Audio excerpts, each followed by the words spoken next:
Chapter 313. Wasn't this the Zhong Yan who always squatted in the corner, carried bricks at the construction site behind his family's back in his third year of high school? Thinking back, this guy should be in his third year of college now. Zheng Tan really didn't expect to meet this guy in this place. Zhong Yan's eyes were filled with doubt. Even if he felt like it, Chuhua City was so far away from Beijing, and he didn't know the guy with the bad attitude. Zheng Tan was still dressed like a white ball, so it was already hard to recognize him.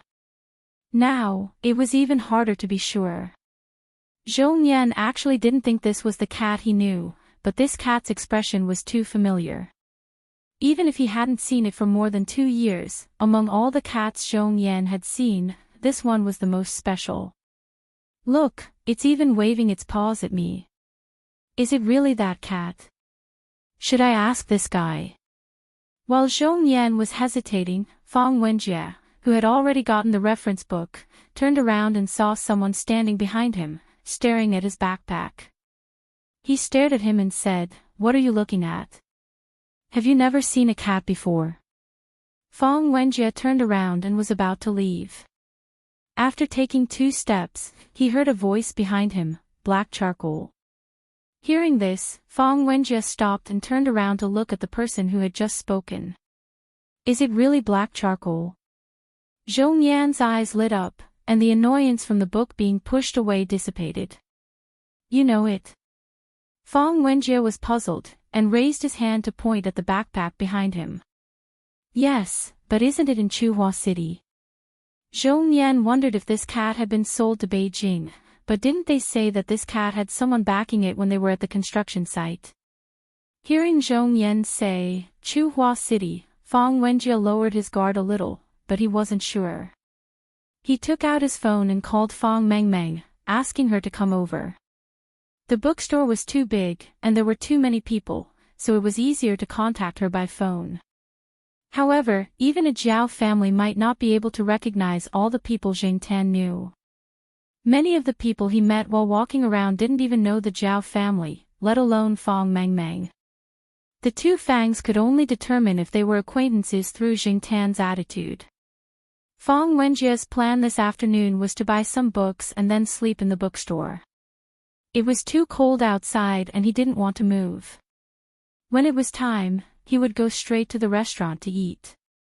Now that he met Zhong Yan, he was bored and wanted to talk to him. He was curious how Zhong Yan knew the black cat. As for Fang Mengmeng, she left after coming over. She had found a few books that she was interested in and wanted to read them for a while. Fang Wenjie immediately rushed over and occupied 4 seats before the others sat down. He used his bag and books to occupy the empty seats. Zhong Yan came with his friends today. When he was a freshman, he worked part-time in a fast food restaurant and made 2 friends. They were from different schools. The person who came today was one of them. The other one had graduated this year. Zhong Yan's tutoring job was also introduced to him by this friend. In the morning, he would tutor a third-year student. In the afternoon, Zhong Yan and his friend, who was also a part-time tutor, would come here to look for tutoring books for third-year students. Many people said that the college entrance examination was not a fair platform and was full of regional discrimination. Zhong Yan didn't care. He had already passed the exam. Taking the tutoring books for third-year students was just to tutor another third-year student. There were also differences in the college entrance examination system in different provinces.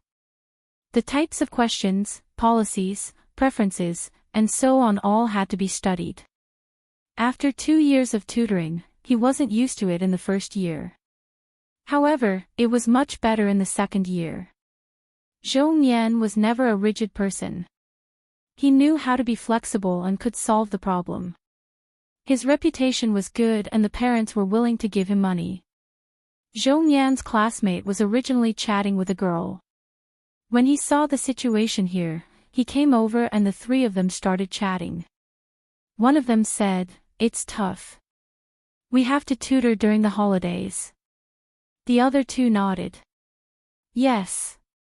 Every time we tutor, those students look at us as if we are their enemies. Jing Tan listened to them talk. From their words, he knew that Zhong Yan didn't go home after coming to Beijing. He also earned his own tuition and living expenses. It seemed that his relationship with his family was still at a freezing point. No wonder he hadn't seen Zhong Yan and Chu Hua for 2 years. Fang Wenjie was quite excited when he heard that Zhong Yan was a super dark horse during the college entrance examination. He directly flew from the ordinary level of the class to the top 3 of the school. He slapped some people's faces loudly. He felt that a creature like a dark horse was simply a beast that pretended to be pretentious and slapped people's faces. Even Zhong Yan was more pleasing to the eye. Although Zhong Yan didn't talk about his own matters, he would still meet his high school classmates in Beijing. Those who were close to Zhong Yan had more or less heard about it. Therefore, when his friend mentioned it, Fang Wenjie was excited. He couldn't stop the topic. As Fang Wenjie chatted, he pondered in his heart. His mother was currently looking for a tutor during the winter break. Instead of finding someone he didn't like, it would be better to just let Zhong Yan and the others go over. When he was bored, he would have someone to talk to. When he was chatting just now, Fang Wenjie felt that Zhong Yan and the others were quite interesting. They weren't like the tutors his mother hired before, who always had arrogant expressions like, "I'm a genius, my words are more correct than the reference answers in the reference books, you have to listen to whatever I say," and so on. Although those people rarely showed it on their faces, Fang Wenjie could see that they thought that way in their hearts. Fang Wenjie also raised his own thoughts. He wasn't joking. He was serious. Forget about me. I can fool the servants. If you really want a tutor, you should find Zhong Yan. This guy is at least from Beijing University. Moreover, Zhong Yan doesn't go home during the new year. He has time, Zhong Yan's friend said.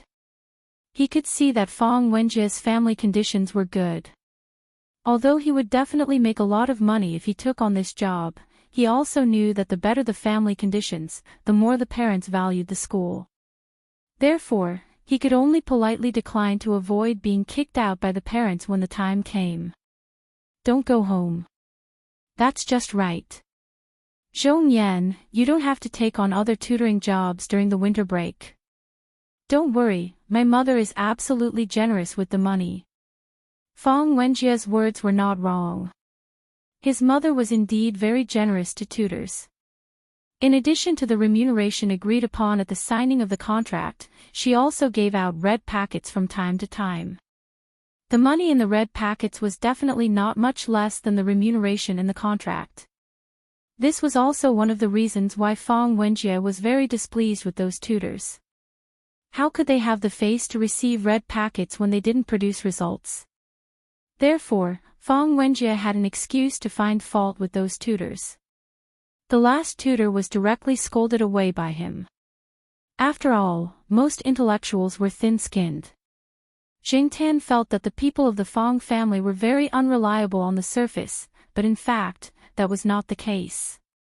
Fang Xiaokong was an excellent example. And as Fang Xiaokong's nephew, Jing Tan did not think that Fang Wenjie was a stupid person. Take the matter of hiring a tutor as an example. Fang Wenjie did not impulsively send out the invitation. The so-called pleasing to the eye was naturally one of the reasons. Another reason was that when they were chatting just now, Fang Wenjie's seemingly casual and hot-headed complaints were mixed in with a few learning questions. These questions were all solved by Zhong Yan in a simple and straightforward way that was easier to understand, which made Fang Wenjie very satisfied. Fang Wenjie never felt that he was stupid. He felt that it was very difficult for him to understand the things that those senior tutors said before, mainly because every time those people opened their mouths, they used a lot of professional jargon. If they said it bluntly, it would make them lose face. Would it kill them to be more vulgar? Was there really such a clear distinction between elegance and vulgarity? Fang Wenjie listened impatiently. Hey, bringing this cat out was really the right thing to do. Carrying such a heavy bag for so long was not in vain. Feng Wenjie was very happy. If this matter was solved, he would not have to live in darkness and oppression this winter break. Compared to Feng Wenjie's carefree heart, Zhong Yan's heart was much more complicated. What his friend could see, he could naturally also think of. He was still very confident in tutoring Feng Wenjie. He knew that this person was not stupid, just a little rebellious. If he took this job, he would not have to worry about tuition and living expenses next year. Under normal circumstances, he would not have such an opportunity.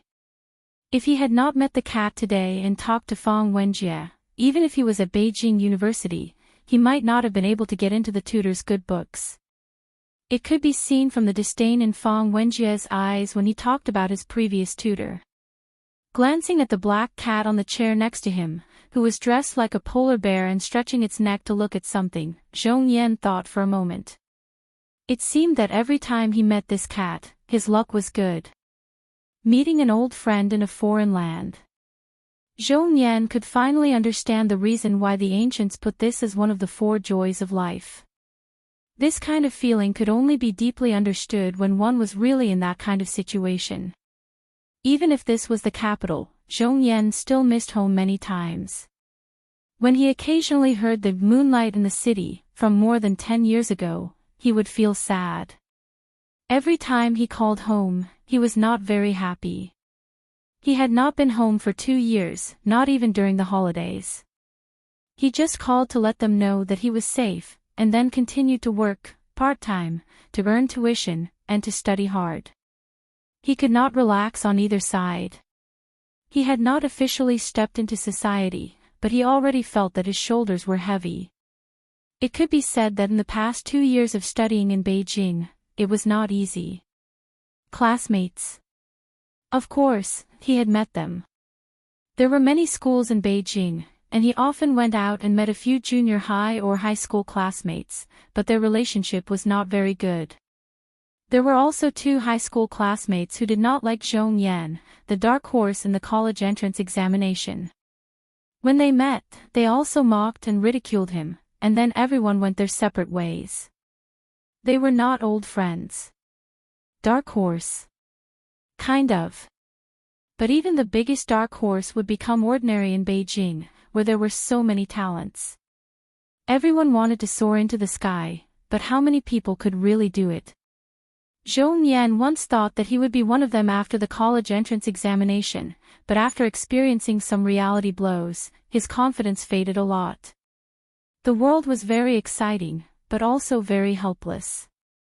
How should one walk? After stumbling and falling, one still had to continue walking. If one could walk through this, there might be a better future. After staying in the bookstore for more than 2 hours, Xingtan saw a few good-looking girls, 3 of which were of mixed blood, and a celebrity who wore a hat and scarf to cover half of her face. However, the celebrity quickly ran away when she was recognized. When the people in the store chased after her, she was already gone.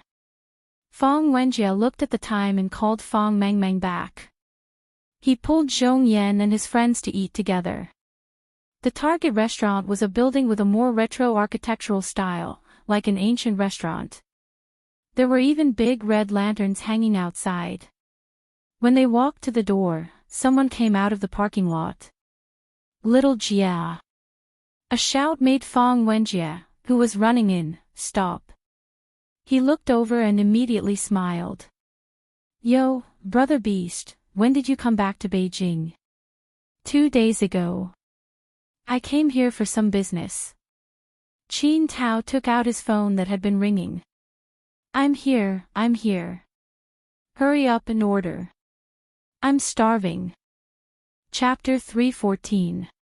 Xingtan was originally nestled in his backpack, but when he heard Qin Tao's voice, he poked his head out. He was still wondering why this guy was here when he heard the latter part of Qin Tao's sentence. No matter when or where, Qin Tao always had a funny look on his face. He couldn't take any medicine well. 2 minutes later, Qin Tao and Air Mao were laughing so hard at the entrance of the restaurant that they couldn't even straighten their backs. The people passing by the entrance looked at them as if they were crazy. No, it was the three of them. There was another person who came out with Air Mao. Jing Tan didn't know him, but he seemed to have a good relationship with Air Mao and Qin Tao.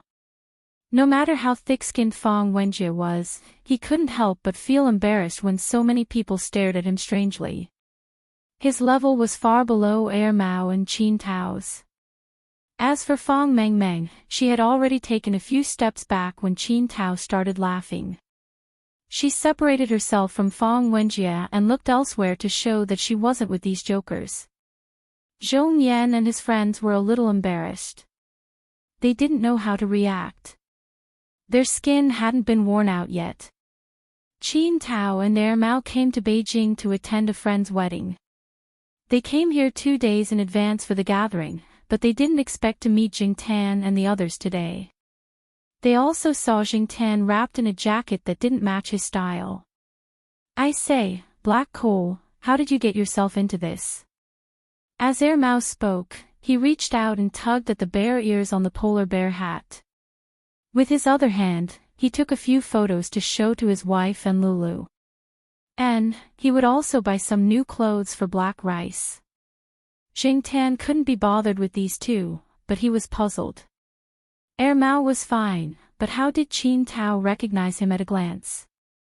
As he was thinking, Qin Tao said in surprise, "Oh. This cat is really black charcoal." Jing Tan. He had overestimated this person's eyesight. Air Mao's text message paused. "If you didn't recognize it, then why were you laughing?"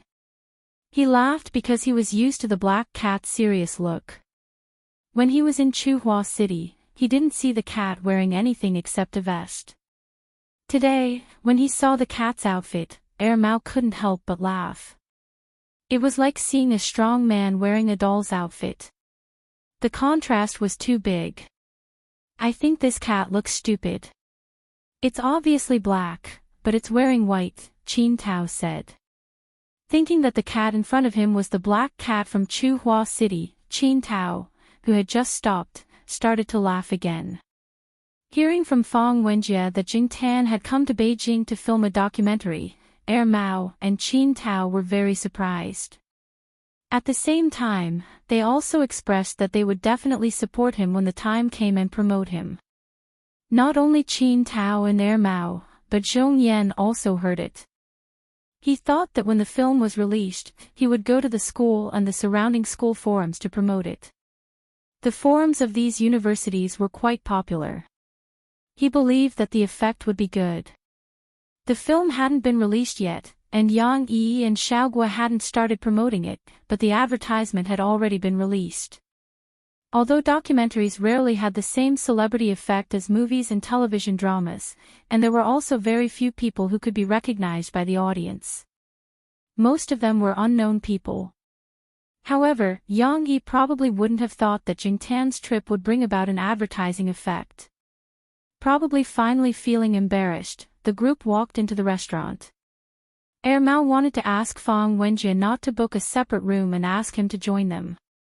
There were only 3 people in Air Mao's group today, but after thinking about it, he didn't do that. He guessed that if they were together, everyone's topics would be different. Qin Tao would definitely continue his topic of, a man's temperament is directly related to what kind of wife he marries, and Fang Wenjie would probably continue to complain about his menopausal class teacher. Therefore, it was better to separate. They could talk freely. That way, they could enjoy themselves to the fullest. When they walked into the restaurant and parted ways, Air Mao called Jing Tan over and said a few words. Jing Tan's anger from being mocked just now hadn't subsided. He didn't have a good look at Air Mao, but after hearing what Air Mao said, Jing Tan became serious, which was rare. Air Mao told Jing Tan that he had seen Ah Wu when he went out the day before. He had also heard some things about cats. If Air Mao hadn't mentioned it, Jing Tan would have almost forgotten about the cat trainer called Ah Wu.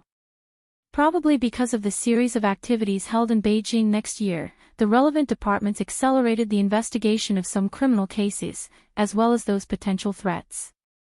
After Wu came to Beijing, he was recruited through some channels to assist in the investigation and arrest. He didn't expect that those cats really did a lot of work. Ordinary people wouldn't think too deeply about a cat if they saw it in the daytime or at night. In the area of drug enforcement, firefighting, search and rescue, and so on, only dogs were well known. Who would think of cats?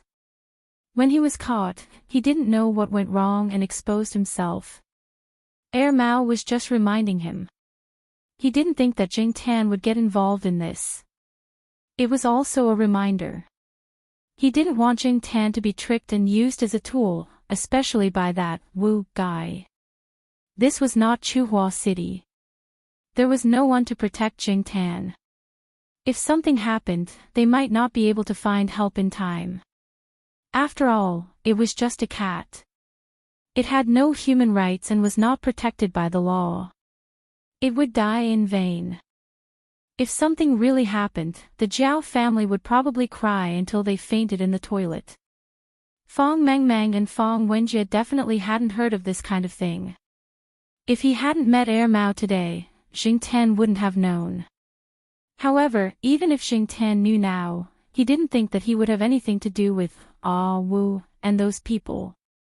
Moreover, during these days in Beijing, he hadn't seen any familiar cats or other suspicious people. Of course, it could be that Jing Tan didn't pay attention to it. But thinking that in 2 or 3 days, someone would send Jing Tan back to Chuhua City. When he returned to Chuhua City, there would be many people to protect him. Thinking of this, Jing Tan was relieved. It had only been 2 or 3 days. He didn't have to be curious or meddle in other people's business. He just needed to eat, drink, and sleep. When Mao told Jing Tan about this, no one else heard it. The others didn't expect Mao to tell this to a cat, so they didn't ask much. Just as Mao expected, Fong Wenjie kept complaining about his class teacher in the private room. Then, he brought out the teachers of the other subjects one by one. Whether they were pleasing to the eye or not, he could always come up with a lot of reasons. If Mao and Qin Tao were here, Fong Wenjie might not have said all these things. This was because he wasn't sure if the two of them would turn around and tell on him to his father. Zhou Nian and his friends were listening at the side. Fong Mengmeng had long been used to Fong Wenjie's words. She ate at the side without changing her expression. At the same time, she added some food to Jing Tan's plate. When she was raising Demi, Fong Mengmeng had read a lot of professional books. She remembered which things could be eaten and which were best not to be fed. However, her father also said that this black cat was a little special and couldn't be judged by common sense. After hesitating, Fong Mengmeng followed her father's instructions and directly added food to his plate. Relationships could always improve by leaps and bounds at the dining table. After a meal, Fong Wenjie had become much more familiar with Zhou Nian and the others. Zhou Nian and Qin Tao also became more casual in their conversation. After the meal, the three of them exchanged contact information. Fong Wenjie said that he would get someone to send Zhou Nian and Qin Tao, but Zhou Nian refused. They could just take the bus. It was still early and there was a direct bus. Mao and the others were still eating inside. After eating, they would go out to have fun. Of course, they didn't dare to do anything too out of line. One was already married, one was about to get married, and Qin Tao was still in the process of turning over a new leaf. Before Fong Wenjie left, he went over to say hello. The three of them were drinking happily. They were probably talking about something inappropriate for minors. Fong Wenjie was pushed out of the door before he could say anything. The driver who picked up Fong Mengmeng and Fong Wenjie quickly came over after receiving a call. The night was very cold, but it was very warm in the car. Jing Tan leaned against the window and looked at the night view outside. Many places had billboards advertising a major competition that would be held next year. There was an endless stream of cars and all kinds of people. As the car drove by, Jingtian didn't have time to look. Even if he saw a tall foreign beauty just now, he didn't have time to look at her for more than a few seconds. Probably because he had eaten too much tonight, his stomach and intestines were too active. The amount of blood in his head and limbs was reduced, and the blood supply to his brain was insufficient. Coupled with the warmth in the car, Jingtian was drowsy. Next to him, Fang Wenjie had already fallen asleep. Fang Mengmeng was also yawning. At a red light, the car stopped. After yawning again, Jingtian glanced outside. Ha! Jingtianzi stood up and leaned against the window to look out.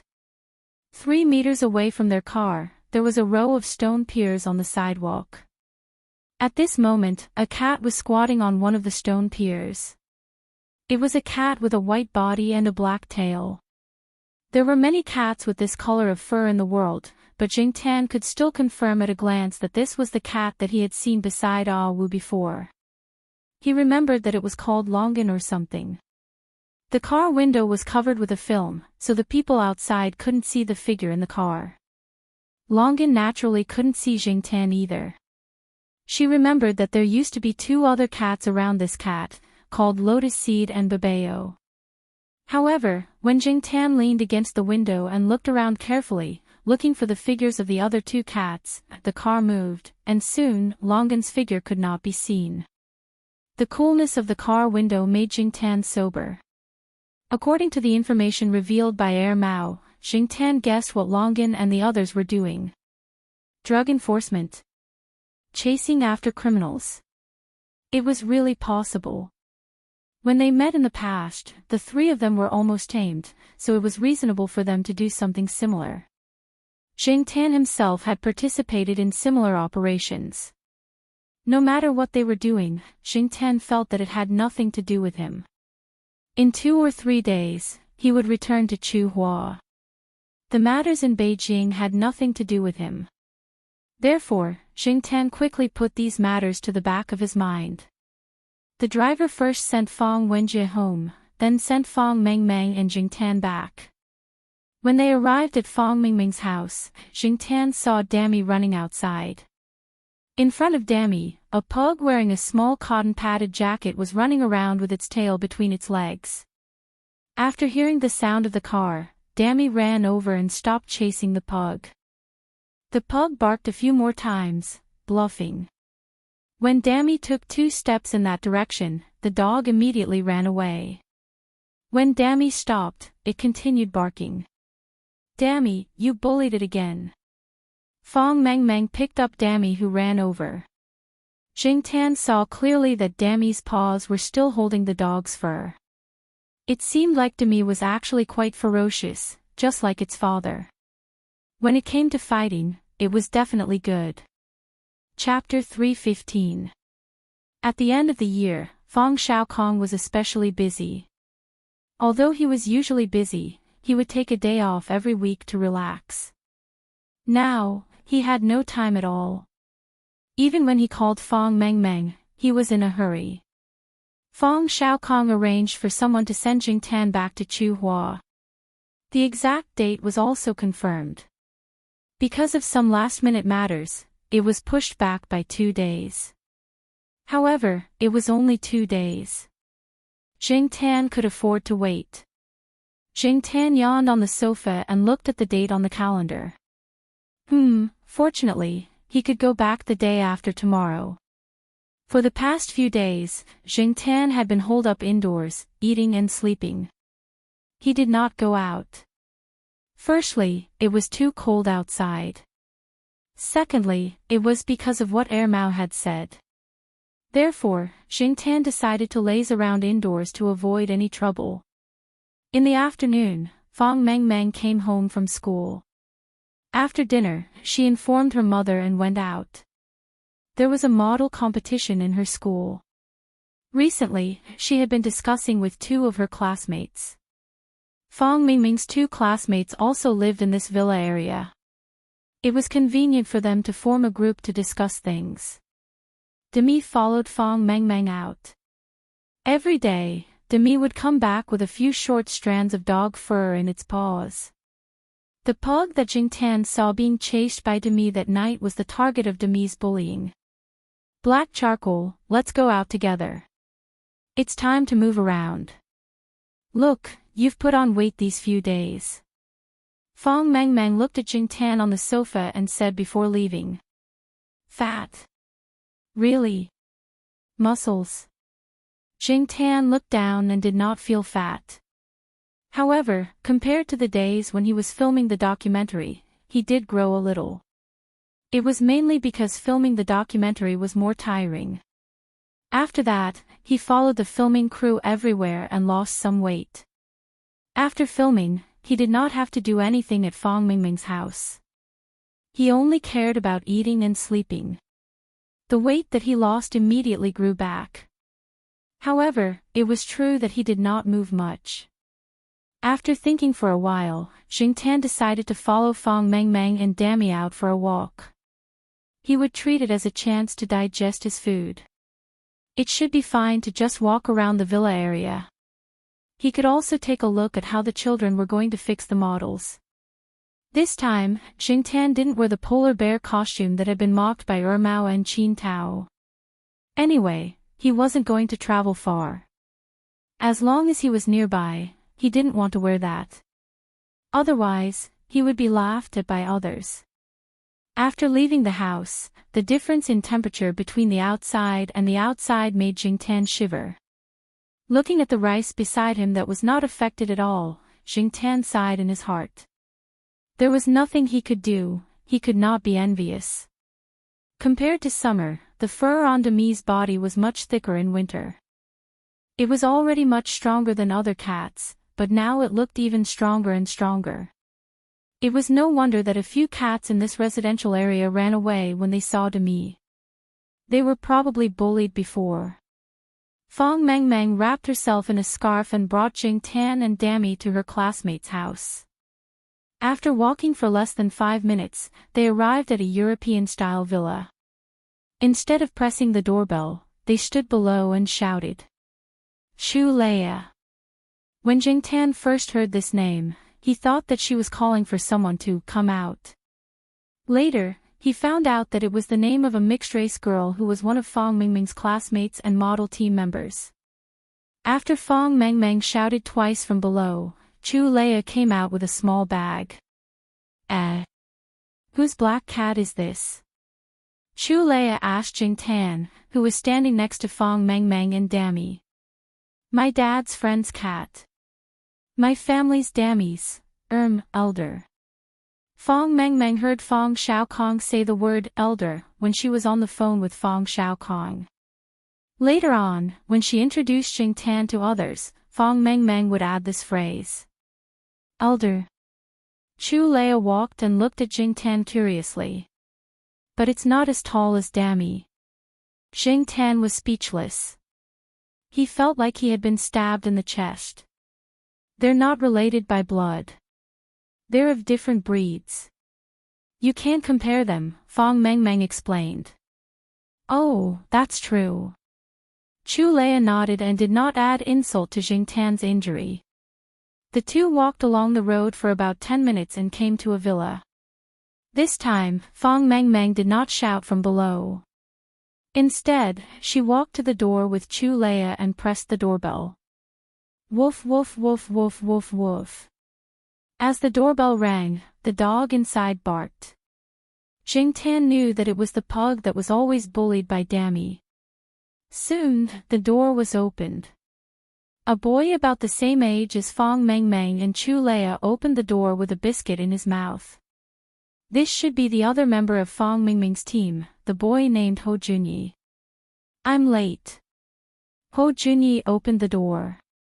When he opened the door, his pug, Mao Do, was already in front of the door. When Dami came in, it immediately ran away and hid beside Ho Junyi, barking at Dami. The three of them were already used to the way the cat and dog interacted. Speaking of which, these two were childhood friends and had been fighting since they were young. Mao Do had also been bullied by Dami since it was young. Although Dami was always fierce to Mao Do, if Mao Do fought with other dogs or cats, Dami would definitely rush over to help Mao Do. "Monkey, your Mao Do really loses every battle and keeps on fighting," Fang Mengmeng said with a smile. Ho Junyi's nickname was Monkey. This surname had caused him a lot of trouble. His nickname was just one of the small problems. Hearing Fang Mengmeng's words, Ho Junyi snorted and did not comment. "Hey, there's a black cat!" Ho Junyi exclaimed when he saw Jing Tan. He only had two impressions of cats, the type that ran when they saw dogs and the type that fought when they saw dogs. Jing Tan was a special case that Ho Junyi had seen. He ignored Mao Do and did not fight with him. It was as if he was not interested in Mao Do at all. Fang Mengmeng once again briefly explained Jing Tan's background. Ho Junyi's house had a workshop specially arranged for him. Fang Mengmeng and the other two designed their works in this workshop. Jing Tan watched the three children make handmade models. Dami and Mao Do were already running around the house. Ho Junyi's parents did not say anything. They were already used to this. After the three of them were busy for an hour, they took a break. Ho Junyi's mother brought in a stack of desserts and some snacks. The three children chatted and talked about television dramas and their favorite celebrities. Ho Junyi was not at all interested in the celebrities that Fang Mengmeng and Chu Leia mentioned. He was not a fan of celebrities. Instead, he admired the big shots in engineering. His grandfather was from the Academy of Engineering, and his father was also a talent in this field. The things that he had been exposed to since he was young made him more interested in things in this field. As for chasing celebrities, what was there to chase? Jing Tan pursed his lips.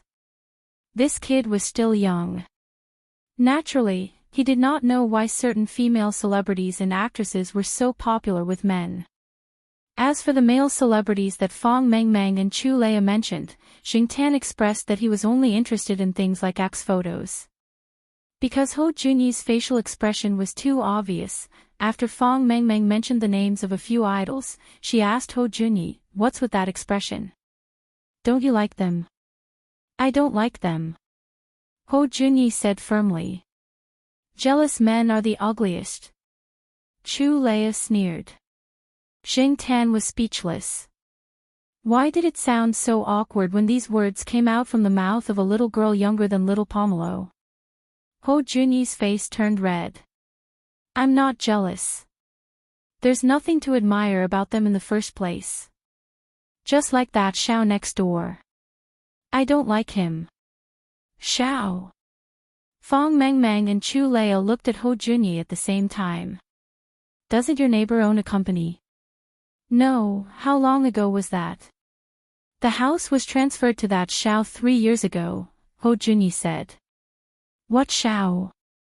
"Gongzi Xiao or something," Ho Junyi said after some thought. "Gongzi Xiao."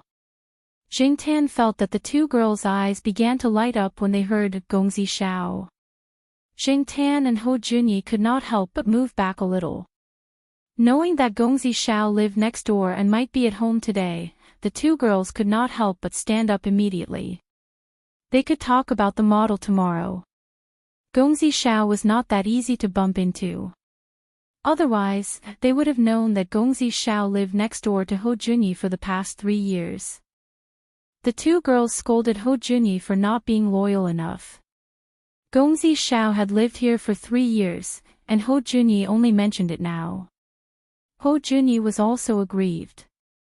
He did not like those celebrities. Besides, Gongzi Xiao was often not at home. He just happened to see him today when he went out to walk the dog. The two girls wanted to visit Gongzi Xiao.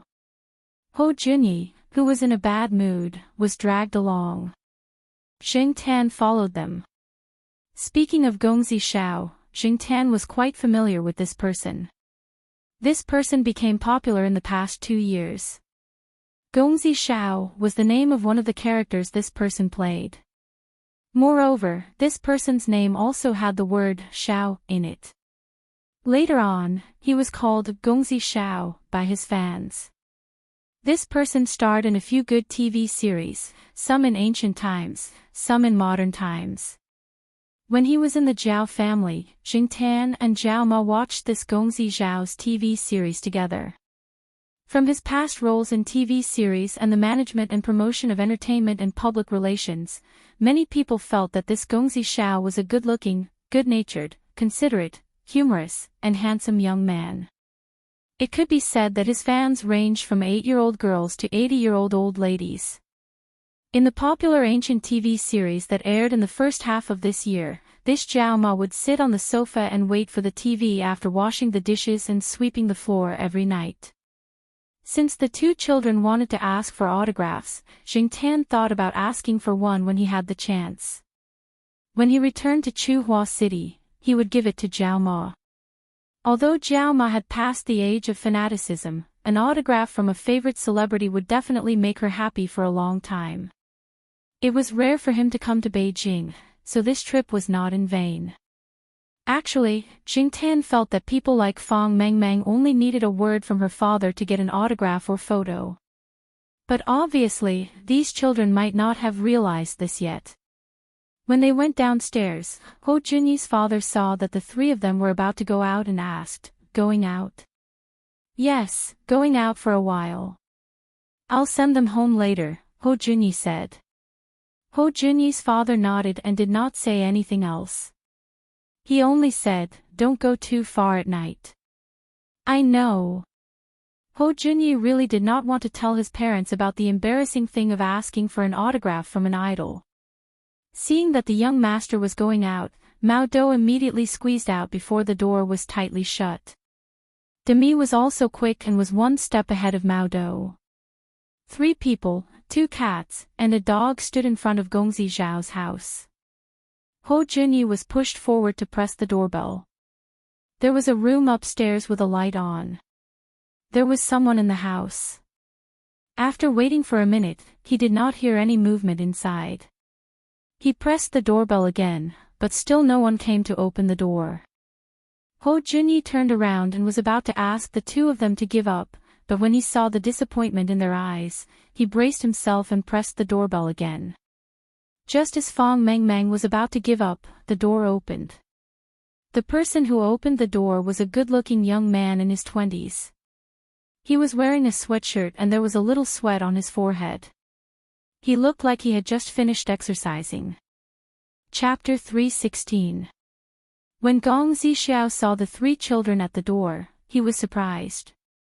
Knowing the purpose of their visit, Gong Zixiao called the 3 of them into the house. It was too cold outside, and the 3 children did not have any photos or posters with them. Looking at the stubborn looks of the 2 little girls, even if Gong Zixiao was impatient, he still put on a friendly face. However, when he saw a dog and 2 cats following him through the door, Gong Zixiao stopped in his tracks and frowned. "Well, Gong Zixiao, do you not like cats and dogs?" Fang Mengmeng asked carefully. Gong Zixiao's brows relaxed and he waved his hand. "No, I had a friend who brought a dog here before, but the dog was too naughty. In less than an hour, it destroyed my sofa, a few props, and a script. But, it's okay. Well, my Dammy is very obedient and will never cause trouble. I will take care of it and not let it cause you trouble," Fang Mengmeng quickly promised. "My Edu is the same." Ho Junyi called Edu, who was sniffing everywhere, to his side, afraid that it would cause trouble. Jingtan had been paying attention to this Gongzi Xiao. He had heard people say that an actor with superb acting skills would always have a temperament that was constantly changing. Due to the need to adapt to different roles, they were constantly competing with others in their daily life. Therefore, out of curiosity, Jingtan calmly observed this celebrity who was quite popular with women. Perhaps he did not expect to be scrutinized so closely by a cat. The gaze that Gong Zixiao had hidden from the 3 children earlier was caught by Jingtan. From an angle that the three children could not see, when Gong Zhixiao saw Jingtan, Demi, and Mao Dou, there was a flash of hostility in his eyes. Jingtan was very sensitive to this, so he did not doubt his eyesight. It seemed that Gong Zhixiao's temperament was not as kind as he appeared to be. He was just pretending in front of others. Jingtan curled his lips and spat in disdain. This person obviously did not like cats and dogs, but he was still looking for an excuse. It did not matter. Jingtan did not like this star. No matter how bad his personality was, it had nothing to do with him. He just did not know how many female fans would be sad if his true temperament was exposed one day. Usually, no one comes here, so there's only black tea and water. Of course, there's also wine, but you're still young, so you can't drink that. Gong Zhixiao brewed 3 cups of black tea and handed it to the 3 of them. That's fine, thank you, Chu Leia said. Sorry to disturb you so late at night. Now that they had calmed down, Fang Mengmeng felt that it was a little rude. It's okay. It's rare to meet 3 little fans like you. I'm very happy, Gong Zhixiao said with a smile. At the same time, he took out 3 photos from a drawer, signed them, and handed them over. As for Ho Junyi, he pushed the photo back and said seriously, "Thank you for your generosity, but I'm sorry, I'm not your crazy fan." Fang Mengmeng, Chu Leia, and Gong Zhixiao, this child was so straightforward that it made people want to beat him up. Jingtan noticed that the corner of Gong Zhixiao's eyes twitched. Generally, many celebrities who made it big knew how to be patient. This was also one of the difficult aspects of being a celebrity. Even if they were wronged or angry, they had to endure it and try their best to show their best side in front of others. Therefore, Gong Zhixiao did not look embarrassed or angry at all. Although Ho Junyi was there to spoil the atmosphere, it did not dampen the enthusiasm of the 2 little girls at all. When they found out that Gong Zhixiao was exercising in his room, he did not hear the doorbell. When he came out to drink water, he heard it and immediately went to open the door. The 2 little girls' resentment of waiting outside the door for so long dissipated. So you were exercising.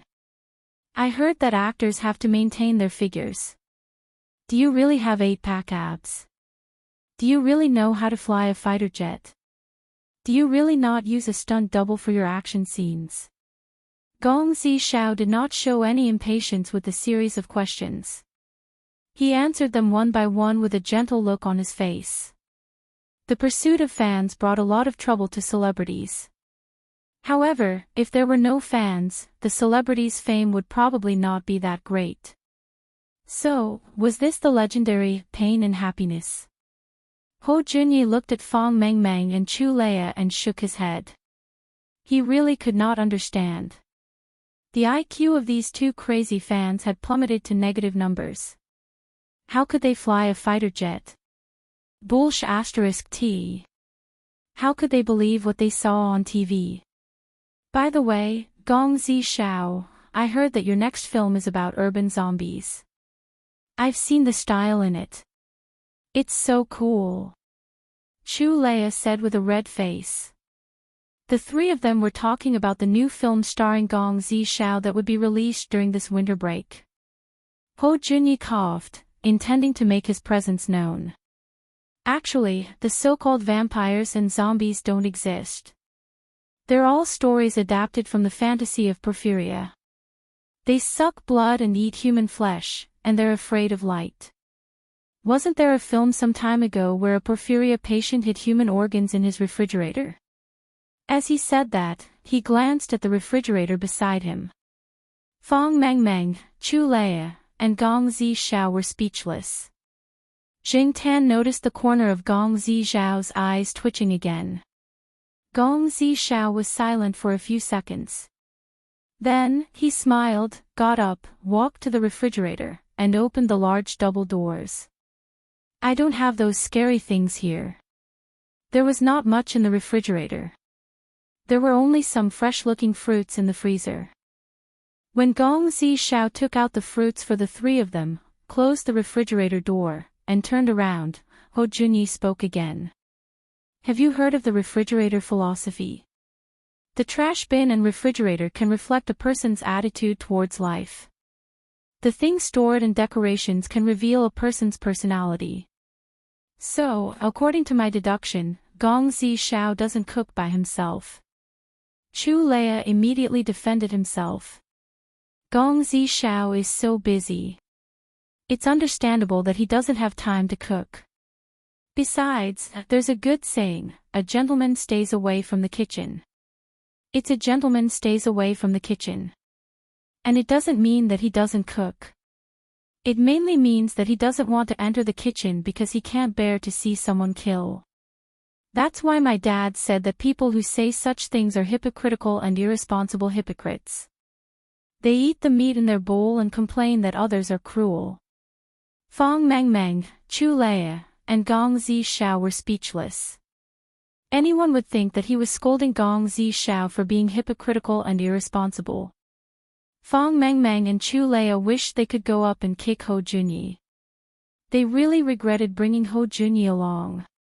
They had embarrassed themselves in front of their idol. It was their first visit, and they had left a bad impression on him.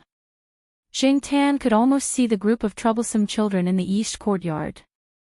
If Ho Junyi lived in the east courtyard, he believed that he would get along well with Zhao Yuan, Suan, and the others. Stubborn science guy. Chu Lei mumbled. You're wrong.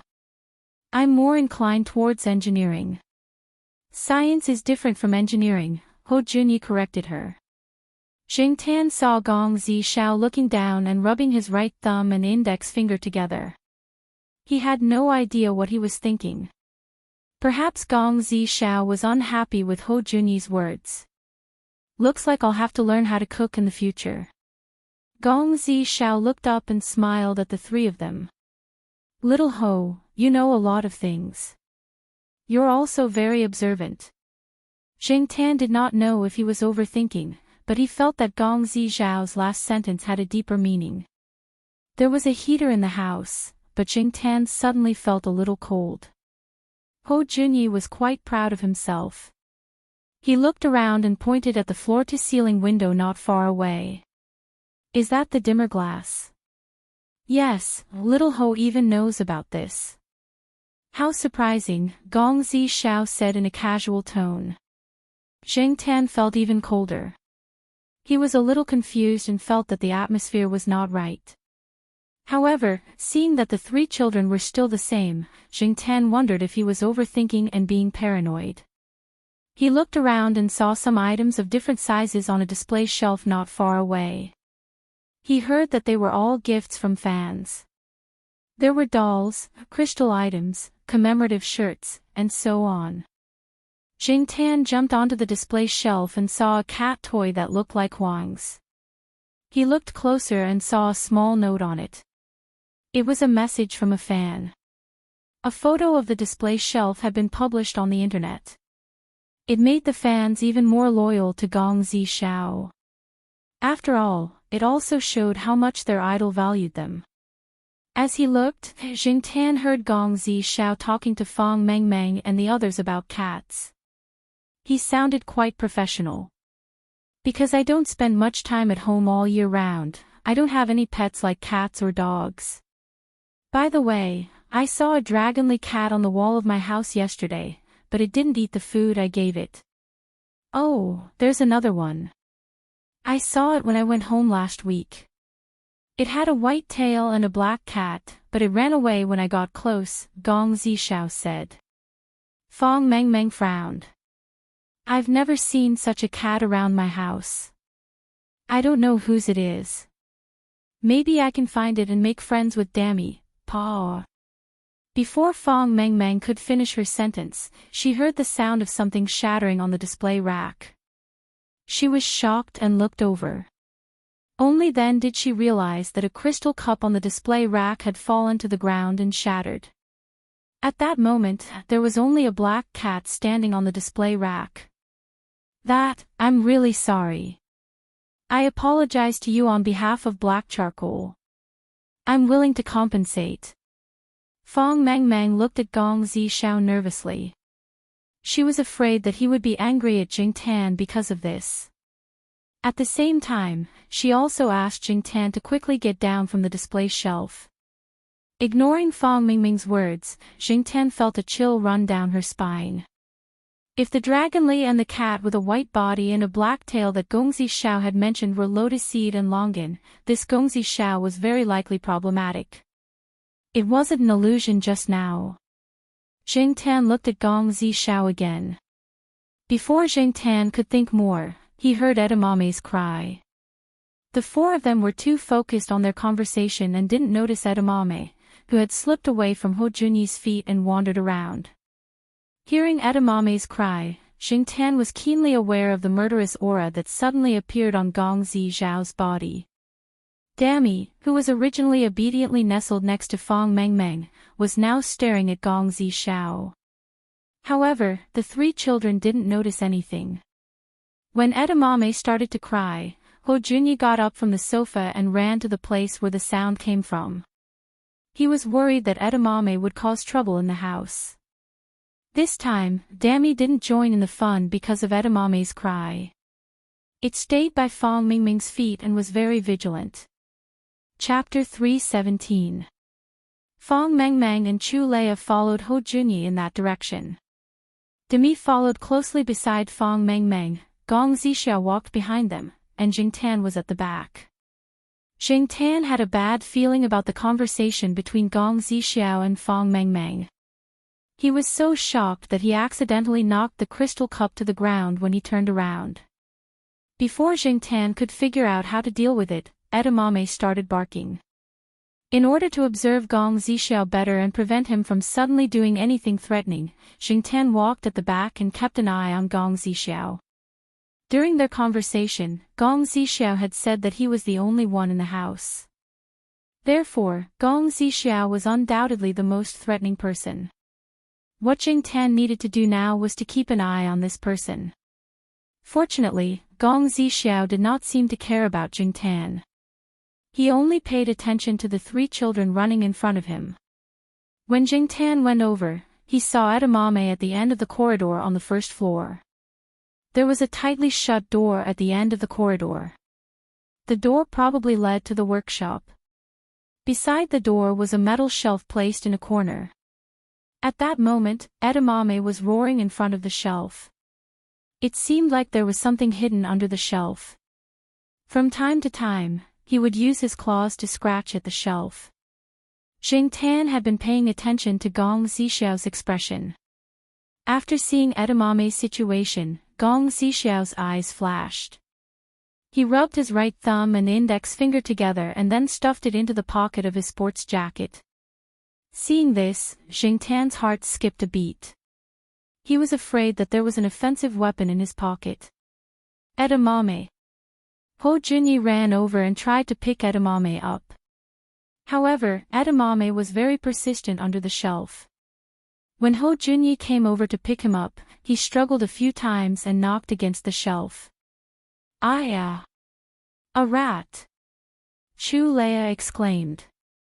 A rat about 10 centimeters long came out from under the shelf. When Chu Leia screamed, it quickly ran past her feet and disappeared from the living room where they were sitting. Clearly, it had found another place to hide. What a busybody! Chu Leia patted her chest. She was scared out of her wits when the rat ran past her feet. As for Mao Dou, they all knew that Ho Junyi's Mao Dou liked to catch mice very much. He had caught 3 mice in a year, so Ho Junyi once boasted that his Mao Dou was as good as several cats in other houses. However, on the second day after Ho Junyi showed off, Demi caught 5 large rats and placed them in front of Ho Junyi's house, giving Ho Junyi's mother a shock. "So it's a rat." Fong Mengmeng was relieved and apologized to Gong Zhixiao. She had originally said that she would take good care of the pets and not let them cause trouble, but in the end, such troublesome things happened one after another. "It's all right," Gong Zhixiao said with a smile. He didn't take out his right hand from his pocket. "Hey, monkey, what are you still standing there for?" Fong Mengmeng urged. Ho Junyi stood beside the shelf with edamame in his arms, as if he had lost his mind. After hearing Fang Mingming's words, Ho Junyi's body trembled and he slowly turned around. Strangely, when Ho Junyi turned around with edamame in his arms, his face was a little pale, as if he was frightened. "What's wrong with you? Don't be afraid. Although edamame is a troublemaker, Gong Zhixiao won't blame you. Look, Black Charcoal didn't even say anything when he broke something," Chu Leia comforted. Ho Junyi quickly glanced at Gong Zhixiao, who was smiling, and opened his mouth to explain.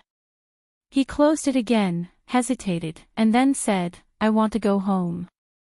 Chu Leia looked at the watch on her wrist. Actually, it wasn't even 9 o'clock yet. They usually discussed models until 9:30 before going home. She wanted to stay with her idol a little longer, so it was rare that they bumped into each other. Gong Zhixiao smiled. When he was chatting with the two girls, he already knew the three children's daily schedule. Moreover, they didn't tell their family that they were coming over. "It's 10 minutes to 9 o'clock. How about this? It's rare for you to come over, so I'll give you a signed DVD," Gong Zhixiao said. Chu Leia and Fang Mingming's eyes lit up. "Is it the one that won an award this year? In high definition? Do you still have DVDs of previous movies? We can buy them." "I have money on me," Fang Mengmeng said. "If you don't have enough money, can I pay by card?" "No need. Just take it as a gift from me." "Oh, those are all upstairs. I'll take you upstairs to take a look." "Take whichever you like," Gong Zhixiao said. "Okay." Seeing Fang Mengmeng and Chu Leia follow Gong Zhixiao upstairs with faces full of anticipation, Ho Junyi hesitated for a moment. He put down edamame and quickly followed them. He was worried about his two companions. While going upstairs, Ho Junyi took out his cell phone from his pocket and was about to call home. However, when he took out his cell phone, he realized that there was no signal at all. Tan followed Gong Zhixiao upstairs while waiting for Ho Junyi. Therefore, when Fang Mengmeng and Chu Leia walked into the room with DVDs and posters that Gong Zhixiao mentioned, Tan did not go in. He waited for Ho Junyi in the corridor on the second floor in front of the door. When Ho Junyi called Fang Mengmeng and Chu Leia's names and ran upstairs in a panic, Tan heard a bang. He turned around and saw that the door to the room that Fang Mengmeng and Chu Leia had just entered was closed. Gong Zhixiao was standing at the door, watching Ho Junyi run upstairs. "You! What are you trying to do?" Ho Junyi said as he looked at the closed door. Gong Zhixiao stood there with an indifferent expression on his face. He looked at Ho Junyi and said, "Can you tell me what you discovered just now, smart boy? Let us go home. If we can't go home by 9:30, you'll be in trouble." Ho Junyi said. This was the truth. Usually, if the three children were not home after 9:30, the parents of the three families would call each other to ask about it. Gong Zhixiao's face turned cold. "So, little boy, you'd better be obedient." Gong Zhixiao walked towards Ho Junyi. He did not expect the three children to come over today, and they kept pressing the doorbell. Before he opened the door, he saw the three people outside through the camera and the anti-theft eye. As for the three pets, perhaps it was because of the angle, he did not notice them until he opened the door. He always thought that children were easy to fool. He just needed to prevent the dog from discovering anything. However, he did not expect the kid with the surname Ho to know so much. It seemed that the kid had discovered something. Sometimes, the more you know, the more dangerous it is. Seeing Gong Zhixiao walking towards him, Ho Junyi threw the phone in his hand at him. He did not even check if it hit the target. He turned around and ran downstairs. Mao Dou, who did not know what happened, followed Ho Junyi downstairs. Gong Zhixiao dodged the phone that was thrown at him and chased after him.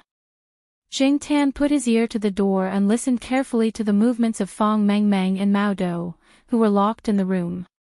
They seemed to be quite energetic, so they should be safe for the time being. He also ran downstairs. He did not know what Ho Junyi had discovered that made Gong Zixiao expose himself. When Gong Zixiao first entered the door, he showed hesitation and frowned as if he was in a difficult situation. It was probably an act for the three children to see, so that they would take the initiative to protect the three pets. Why did this person not want to see the dog and the cat? Was he afraid that something that should not be exposed would be discovered by the pets with a sensitive sense of smell? Fong Mengmeng and Mao Dou, who were locked in the room, also realized that something was wrong. The door could not be opened, and the only tall window was tightly shut. The glass was too hard to break. They did not know what material it was made of. The originally transparent window seemed to be separated by a thick layer of fog. This was the light-adjusting glass that Ho Junyi had mentioned before. It could be made transparent and could also be used to block vision. What drove them crazy was that all the lights in the room had been turned off. Fong Mengmeng wanted to try the method that her father had taught her to use the light switch to send an SOS signal for help. Now, it seemed that it was not necessary. Their bags were still in the living room on the first floor. They did not bring their mobile phones with them. The only thing they could use was the key ring that Fong Mengmeng always carried with her. There was a mini flashlight that was the size of a pen cap on it. Using this to send an SOS signal. It seemed a little difficult, and the effect would definitely not be good. Seeing that the window could not be broken, Fong Mengmeng decided to change her strategy.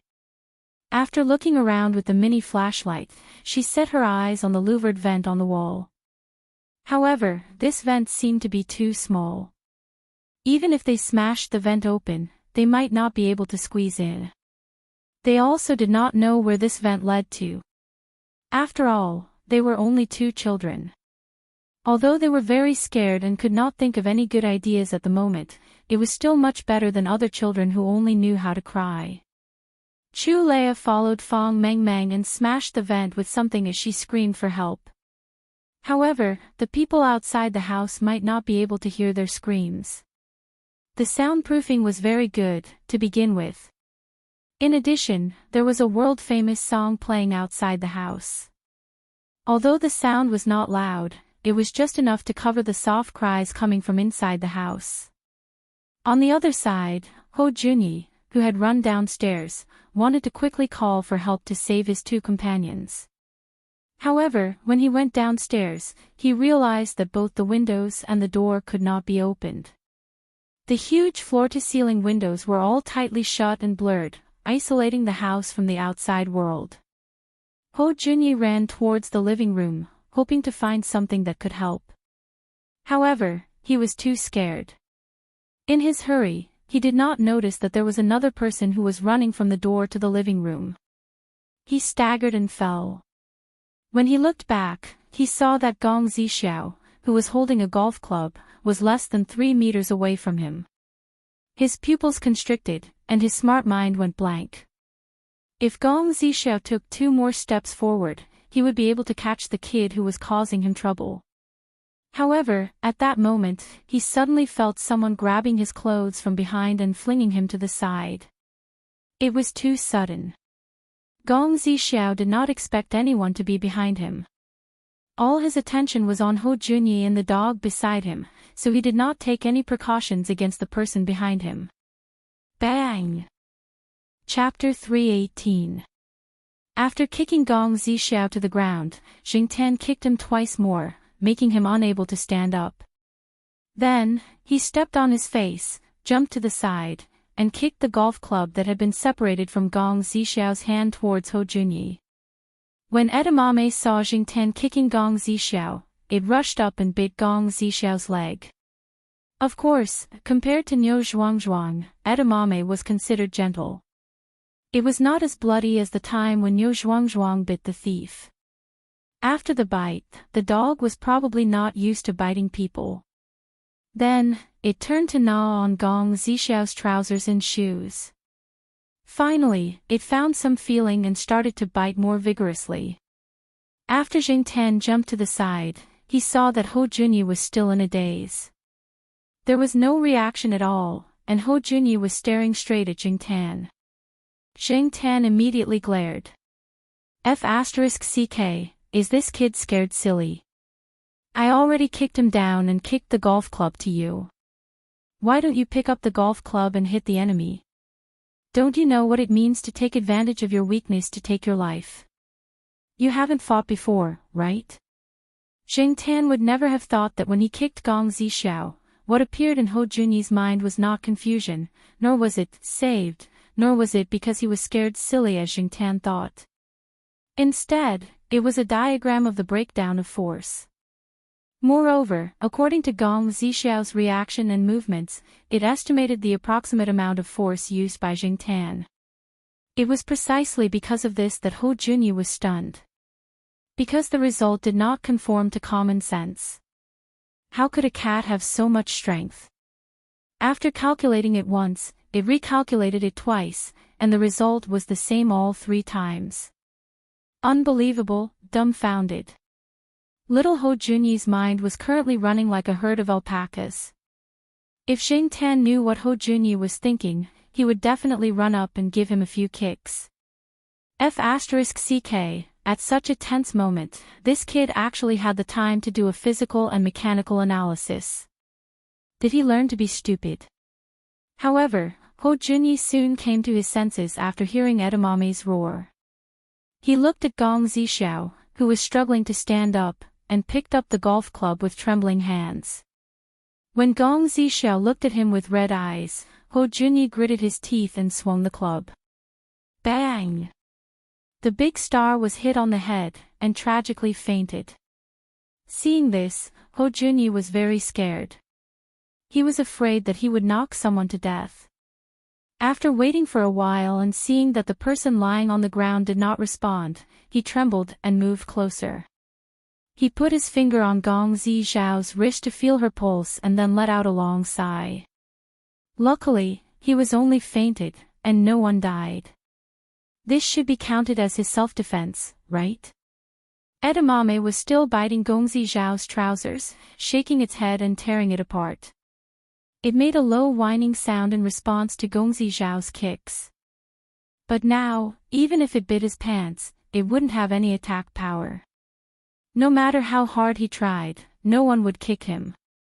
Gong Zixiao's coma temporarily eased the atmosphere, and Hou Junyi's tense nerves relaxed a little. However, when he thought of what he had seen and guessed at the end of the corridor on the first floor, he was worried. He really wanted to leave this place. Jingtian ignored Hou Junyi's conflicted emotions. After Hou Junyi knocked Gong Zixiao out, he nodded with satisfaction. Then, he jumped up and stepped on Gong Zixiao's face, which attracted countless girls and women. Seeing that there was no reaction and that Gong Zixiao had really fainted, he moved closer and reached his hand into Gong Zixiao's pocket. He was very curious about what was in Gong Zixiao's pocket and why his hand was always in there. Now that he took it out, he found that it was a small remote control. Could it be a button that controlled some functions in this house? For example, windows, doors, and so on. Many rich people's houses started to be smart. When Jingtian was still a human, he had seen some people's houses using smart design. Gong Zixiao's house was probably similar, right? The remote control was full of characters and some patterns. Jingtian could not understand them. He pressed it twice and did not find anything unusual, so he ignored it. Hou Junyi, who was panting and trembling, saw the remote control. His eyes lit up and he picked it up with his free hand. Jingtian planned to go up to the second floor to check on Fang Mengmeng and the rest. He stopped in his tracks and moved his ears, carefully distinguishing some sounds. Then, he ran to the huge floor-to-ceiling window and listened carefully. He confirmed that it was Demi's cry. The cry was different from usual. Many people probably had not heard Demi cry out like that. However, Jingtian felt that it was familiar. After thinking for a while, he suddenly remembered that Demi's cry was similar to the way black rice used to summon cats. Although the cry did not sound exactly the same, Xingtian felt that it was very similar. Perhaps this was an ability that was inherited from the mother. Others could not learn it, but Demi did not need to learn it. It was like cheating. The natural world was full of strange things. There were many things that made people envious and jealous. At the same time, Xingtian had to sigh again. This family's genes were really King awesome. While Xingtian was thinking, the other residents near this house who had cats and could hear the cats cry began to have abnormal reactions. They cried out and wanted to run out. In Fang Mingming's room on the second floor, the two of them worked together to smash the louvered vent and let Demi escape through the vent. Fang Mengmeng even took off the bow on her head and let Demi carry it to find help. She had seen this on TV before. But in fact, the other end of the vent was blocked by something. Demi could not get out at all. However, if it cried out here, it could be heard loudly from outside. It would not be covered by the music that was playing. As it cried out, it created an effect that Fang Mengmeng did not expect. Xingtian stood in front of the floor-to-ceiling window and thought for a while. Then, he planned to go back to the second floor. At this time, Ho Junyi fiddled with the remote control and figured out something. After pressing a few buttons, the originally blurry floor-to-ceiling window suddenly became transparent. There was only some water vapor attached to it. Xingtian wiped it and found that on the other side of the glass window, there were a few cats. There was Lotus Seed, Longan, and the forest cat that he had not seen for a long time. It seemed that they had been trained by Ah Wu. Since they could hear Demi's cry, it was obvious that they were not far from here. This also proved that there was something wrong with Gong Zishao, and it was not a small problem. In addition to these familiar-looking cats, there were also cats from nearby households. Most of them seemed to be expensive cat breeds, and they even had cat tags on them. Regardless of whether they were ordinary or expensive cats, they were all howling and wandering around the house at the moment. With such an abnormal phenomenon and movement, it was believed that the people nearby would come over. Xingtian had already seen Ho Junyi's father running over. Originally, Ho Junyi's father was smoking outside the door and waiting for Ho Junyi. He did not expect to hear Demi's cry. Although the sound sounded different from usual, they were familiar with Demi and could associate it with Demi. Moreover, the sound came from the house next door. The two houses were about 10 meters apart. Ho Junyi's father walked over and looked into the yard. He found several cats in the yard and other cats that he knew lived in the nearby residents' houses. It was a very strange phenomenon. Ho Junyi's father pressed the doorbell and found that no one opened the door. He realized that something was wrong and called Ho Junyi, but there was no response. Therefore, Ho Junyi's father contacted the parents of the other two families. When he found out that none of the three children had been seen, he directly called the police. The security in charge of this residential area also rushed over. Although Ho Junyi used the remote control to make the dimmer glass transparent, he could not find the correct button and solution for the door of the room upstairs. Perhaps there were other input instructions. He scratched his ears and cheeks anxiously for a while. After hearing the knocking on the glass window, he looked up and saw the people outside the glass window. Ho Junyi, who had been nervous, almost burst into tears. He kept patting the floor-to-ceiling window. Through a layer of glass, Ho Junyi's father was quite worried after seeing his son's appearance. Without waiting for the police and security to come, he ran home to get the tools. Xingtian did not know what tools Ho Junyi's father was holding. He just followed Ho Junyi back and found shelter. Then, the next moment, he saw that the floor-to-ceiling window was all broken. It did not explode everywhere, only falling in the area of the floor-to-ceiling window.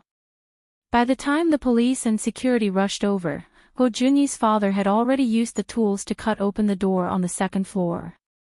Looking at Ho Junyi's father, who was wearing work clothes and gloves and holding a set of tools, Jing Tan thought that these people were too tough. When Fong Mengmeng and Chu Leia came out, other than being a little surprised, they were in good health. They only had some scratches on their hands, which were not serious injuries. The parents accompanied and comforted them. After all, they were still children. After experiencing such things, they did not know if it would leave a psychological shadow. The parents were thinking about how to get rid of the negative emotions that might affect the children. Jing Tan looked around. Lotus Seed and Longin had disappeared.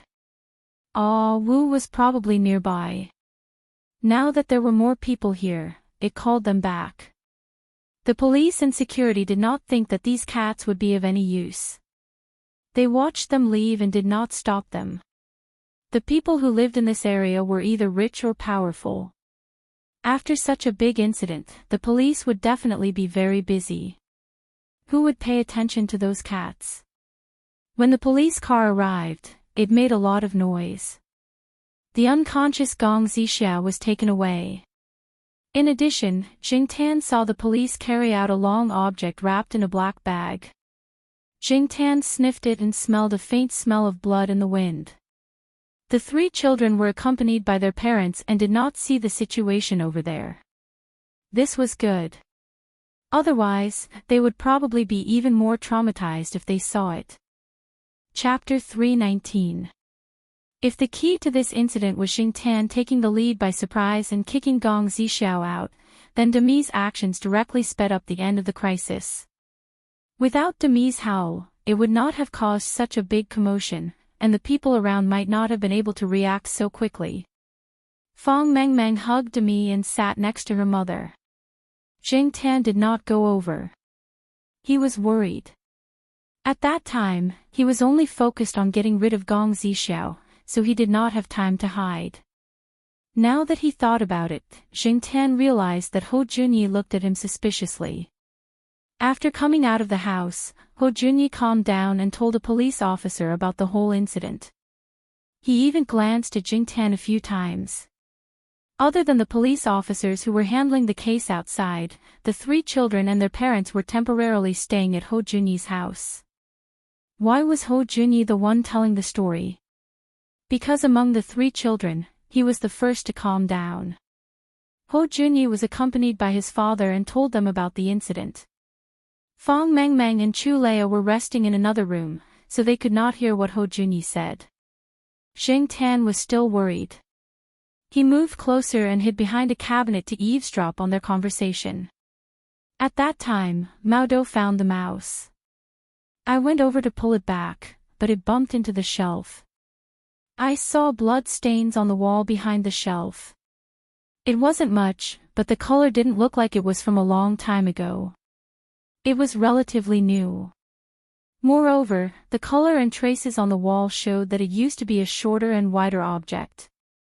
The shelf was moved over later, and it was just enough to block the blood stains on the wall. I also smelled something like bleach. There was no signal on the phone. Ho Junyi spoke intermittently, but the rules were still clear. His voice also trembled a little. His father patted him on the back, which comforted Ho Junyi's emotions that had started to fluctuate again because of his narration. However, when Ho Junyi was telling the story, both the police officer and Ho Junyi's father, who was accompanying him, twitched their faces a few times. The former felt that the child knew too much and was very observant. Moreover, he was able to notice things that many adults might not notice. He was not like a child at all. The latter, on the other hand, felt that while their child had the halo of a genius on his head, there was also a retard stamp on his head. Perhaps in the eyes of many people, Ho Junyi was a retard. It was true that he had a higher IQ than others and knew more things. However, when it came to dealing with people, he could be said to be childish. Sometimes, his words could drive people crazy. Father Ho had received more than one phone call from the school teachers complaining. Ho Junyi's narration was quite detailed, from the moment he entered young Master Zhao's house to the moment he left. Mr. Ho saw a very serious problem from his narration. Although he had always thought that it would be better when the child grew up, he had to solve this problem now. Otherwise, he was afraid that something similar would go wrong in the future. However, there were some details that were left out. No matter how the police officer and Father Ho asked, Ho Junyi refused to say anything. For example, the part where Jingtan kicked Gong Zixiao. Jingtan eavesdropped anxiously and found that Ho Junyi didn't sell him out. Only then did he feel relieved. Before, he didn't find this kid pleasing to the eye, but now he found that this kid was still okay. Dad, did I do something wrong? Ho Junyi looked like he was about to cry. He wasn't stupid.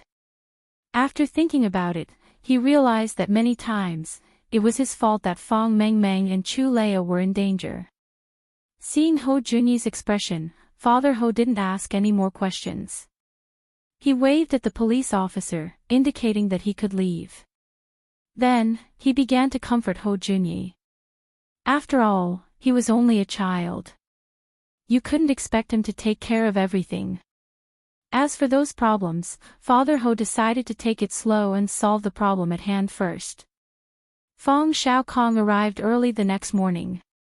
When he received the call, he was busy in another province. After learning about it, he bought the earliest flight and flew over. Jingtan saw that he was really angry this time. Since the incident, no one had come to look for Jingtan.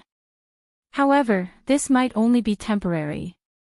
It was also because Ho Junyi hadn't sold Jingtan out.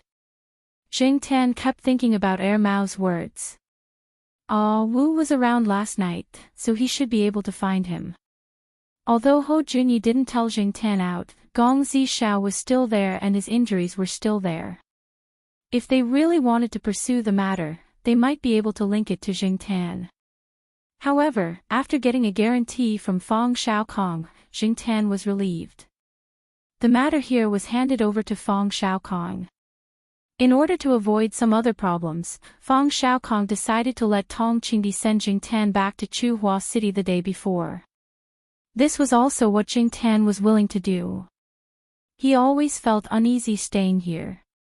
He was afraid that he would be dragged to join Wu's team. Before leaving, Jingtan heard Fang Xiaokong talking to someone about this matter. It turned out that the person Lotus Seed and Longan were following was not Gong Zixiao, but the person who was killed by Gong Zixiao. Of course, Gong Zixiao was also involved.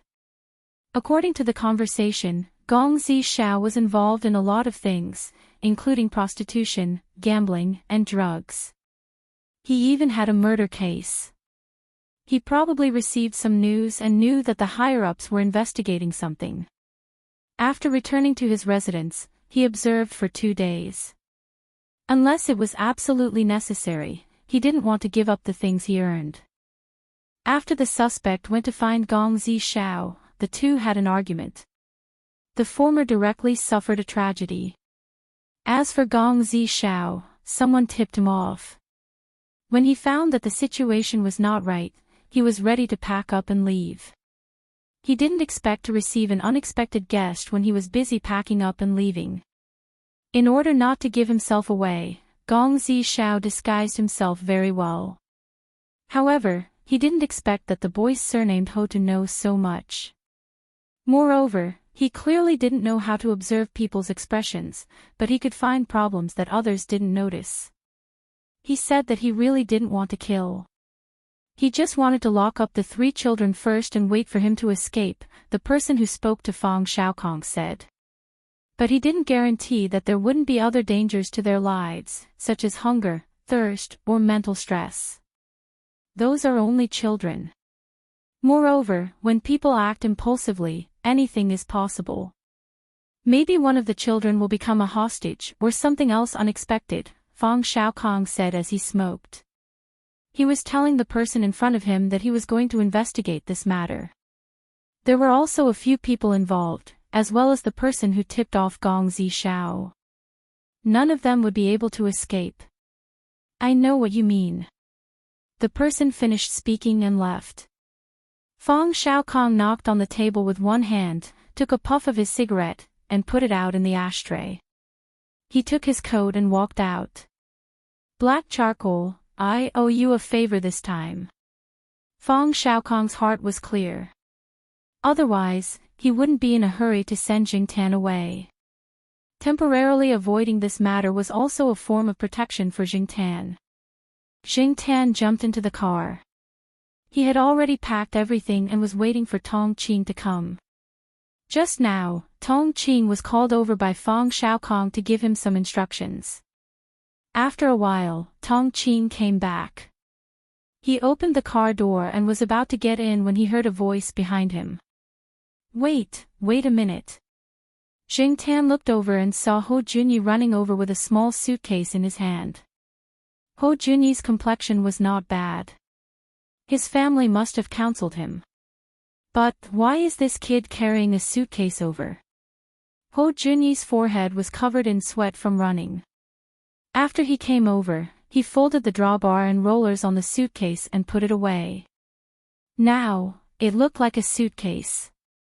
The suitcase was a little heavy, and Hou Junyi had a hard time carrying it. Tong Qing helped him carry it and then looked at Hou Junyi in confusion. Hou Junyi pointed at the suitcase, then looked at Jingtan and said, "Thank you. It's just a thank you gift." When Hou Junyi looked at the suitcase, he was still reluctant to part with it. It was obvious that this kid treasured the suitcase a lot, but Jingtan did not know how to reject it and could not say anything. Without waiting for Jingtan to reject it, and Tong Qing did not know what to say, Hou Junyi had already run back home. When Hou Junyi returned home, his parents were there. Because of what had just happened, they had taken leave to accompany and comfort the children. The 3 children had taken leave and did not go to school. "What did you go out for?" Father Hou asked. He saw Hou Junyi carrying his small treasure chest out, but now he came back empty-handed. "Sending a thank you gift." Hou Junyi changed his shoes and answered. "You gave that to Fong Mengmeng. Would a girl like that?" In Father Hou's heart, the key was demi. If he wanted to thank someone, he would naturally thank Fong Mengmeng. "Oh.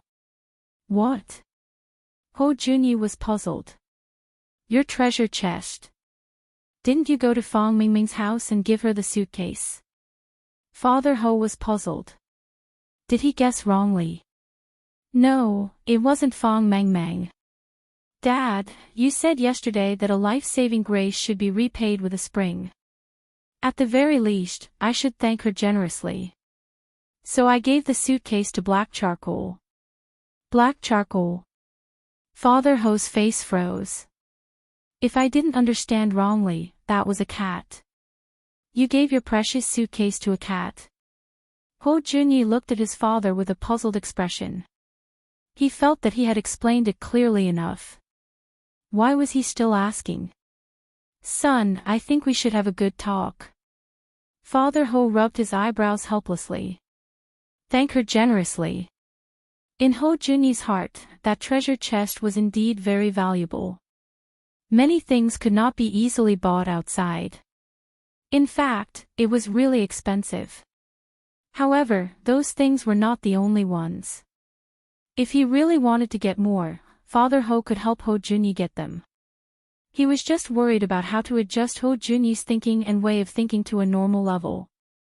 At that moment, in the car heading to Chuhua City, Tong Qing was still driving silently. Jingtan was looking through the suitcase that Hou Junyi gave him in the back seat. "Thank you gift."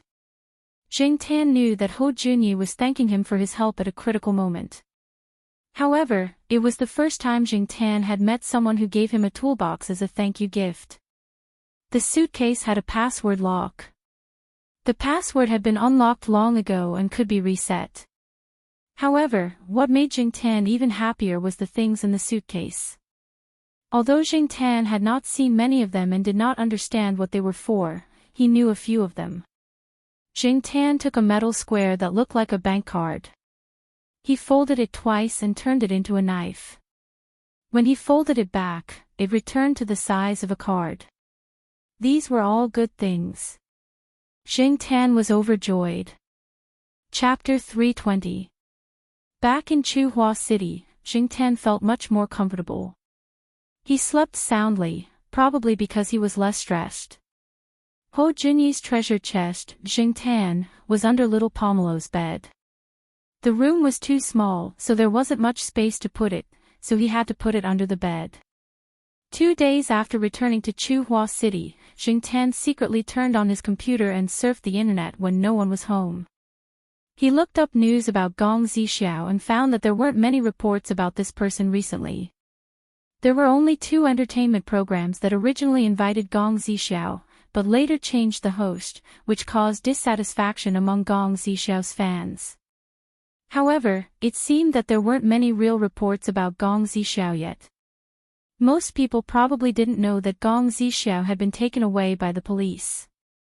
Moreover, Jingtian speculated that Gong Zixiao's acting career would probably come to an end. In addition to surfing the internet, Jingtian also paid attention to the newspapers that the Zhao family subscribed to. Although there weren't any specialized entertainment newspapers, some of the current affairs newspapers had 1 or 2 pages of entertainment news. Jingtian also paid attention to the news over there. However, Jingtian was only free for 2 days before he was kidnapped to the pet center by Xiaoguo. Looking at Xiaoguo's dark circles, Jingtian didn't get angry at Xiaoguo's kidnapping this time. It wasn't easy.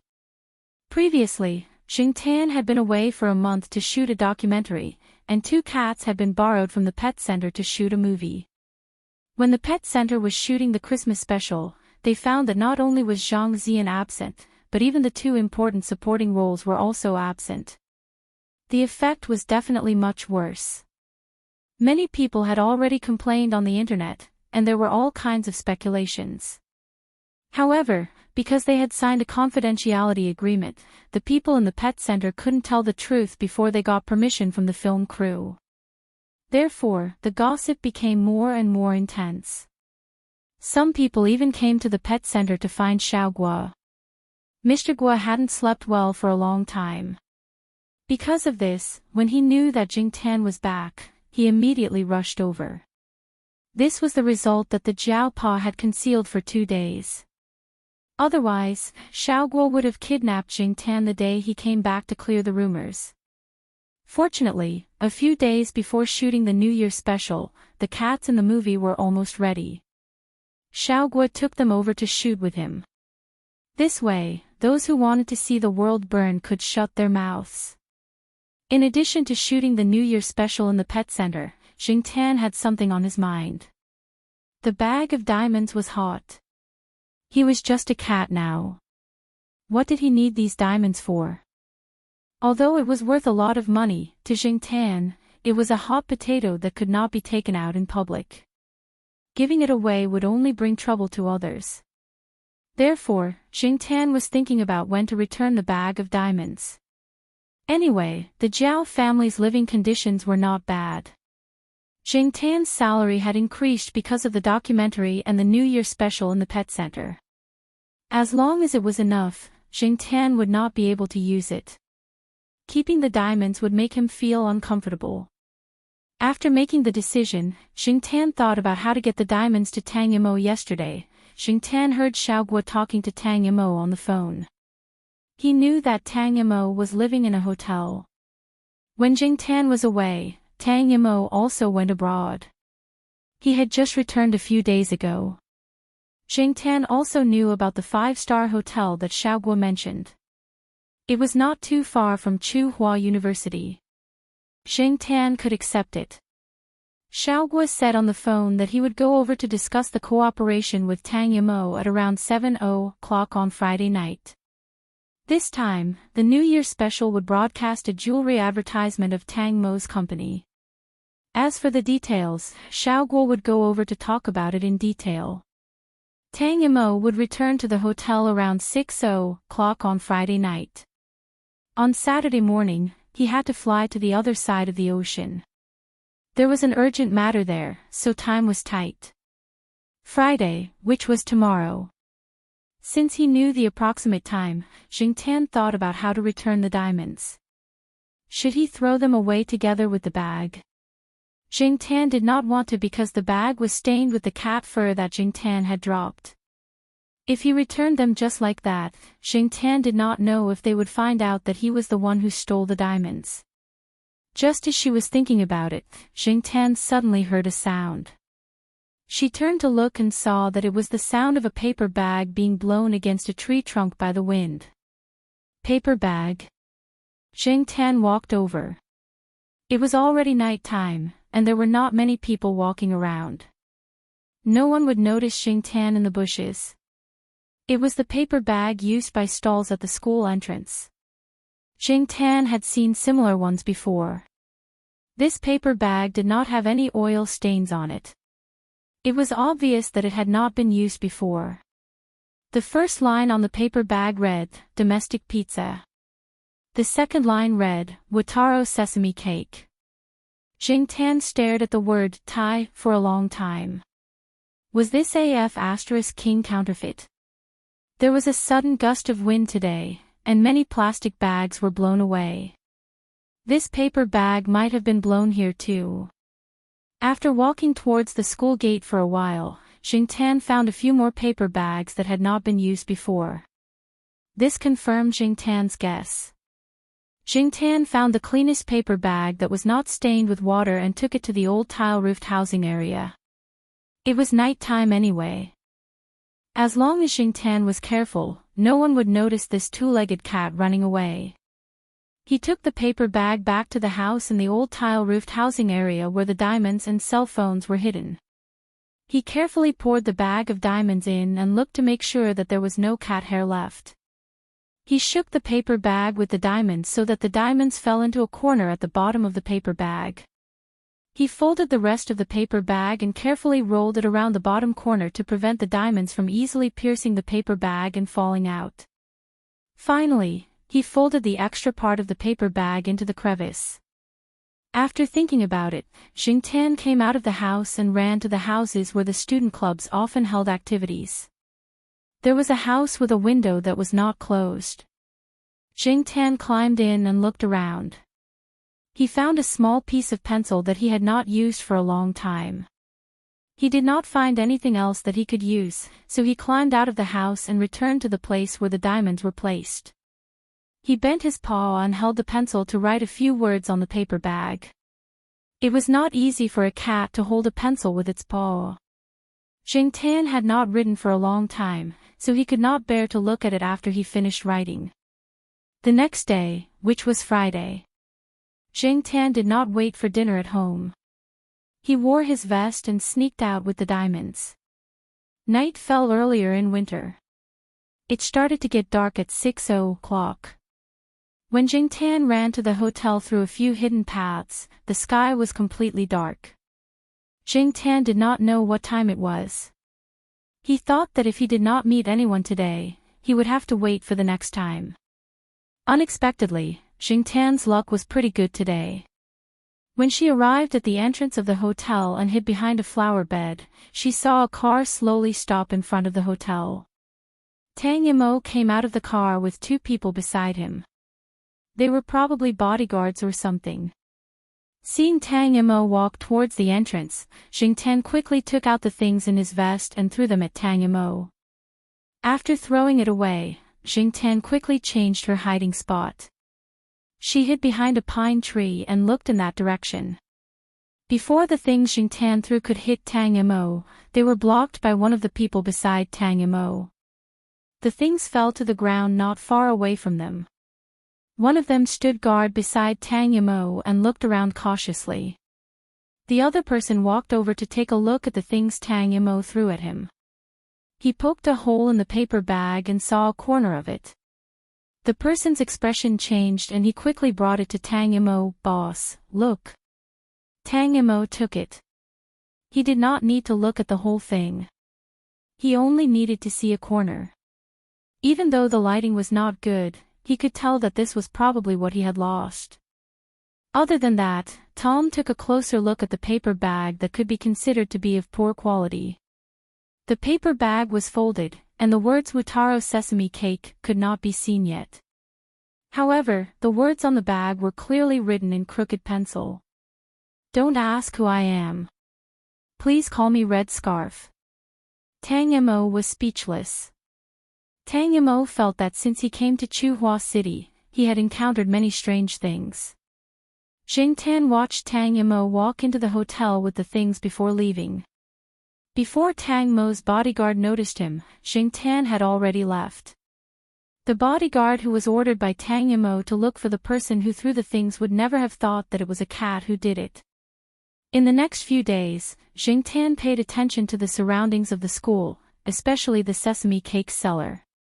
Previously, Jingtan did not think too much about it. Now that he thought about it, he wondered if it would bring trouble to the sesame cake seller. After paying special attention, Jingtan managed to find out some information about the person selling sesame seed cakes. He had always thought that the Tai in Wutaro was a typographical error or someone who specialized in selling pirated sesame cakes. Later, when he overheard the peddler's gossip, he found out that the sesame cake seller was called Wu Tai. He was a laid-off worker with a slight limp. He was a good person and was quite honest. The peddlers and students who sold sesame cakes had a good impression of him. Sometimes, when someone gave him too much money, he would limp over to get the extra money back. He did not know how his leg was injured. When he walked, it was obvious that he was limping. It was said that the injury had been there for many years. It could not be cured, and there was no money to treat it. It was also said that Wu Tai's wife ran away with someone else, leaving behind 2 older children. With the meager subsistence allowance, he looked like he was in his 40s despite being in his 30s. Wu Tai learned how to make sesame cakes from others. He heard that the business around the university was good, so he reluctantly gathered some equipment and set up a stall to do business with the students. His skills were good, he was a good person, and the ingredients he used were solid. The business was good. Then, one day, Wu Tai suddenly disappeared. He disappeared for 2 days straight. Many students felt that it was a pity. It was rare to find a sesame cake that was to their liking. Jingtan also wondered if Tang Mo was looking for trouble with Wu Tai. He wanted to ask around, but 2 days later, Wu Tai appeared at the school gate again. He was not injured and looked very energetic. It seemed that something good had happened to him. Since Wu Tai was fine, Jingtan thought that there was nothing unusual on his side. He also went to the pet center and did not hear anything unusual. So he was relieved. When he walked back briskly, Jingtan accidentally heard a conversation between 2 middle school students who had just returned from school. I heard that Gu Yuzi, who got first place in the midterm exam, knows someone from the underworld. Aw. No way. I heard that her boyfriend is from the underworld. Jingtan wanted to eavesdrop more, but the 2 students had already gone far away on their bikes. Underworld. Boyfriend. Why didn't I know? What the hell happened when I was on a business trip in Beijing for a month? Chapter 321. It had been a while since Jingtan last visited little Pomelo's school. After returning from Beijing, he had slept in for a few consecutive days. He hadn't accompanied little Pomelo and Jiao Ma out in the morning.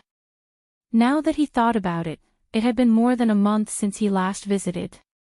More than a month was enough for many unexpected things to happen. As Jingtan ran home, she pondered over the events of the past few days since she had returned from the capital. Something wasn't right.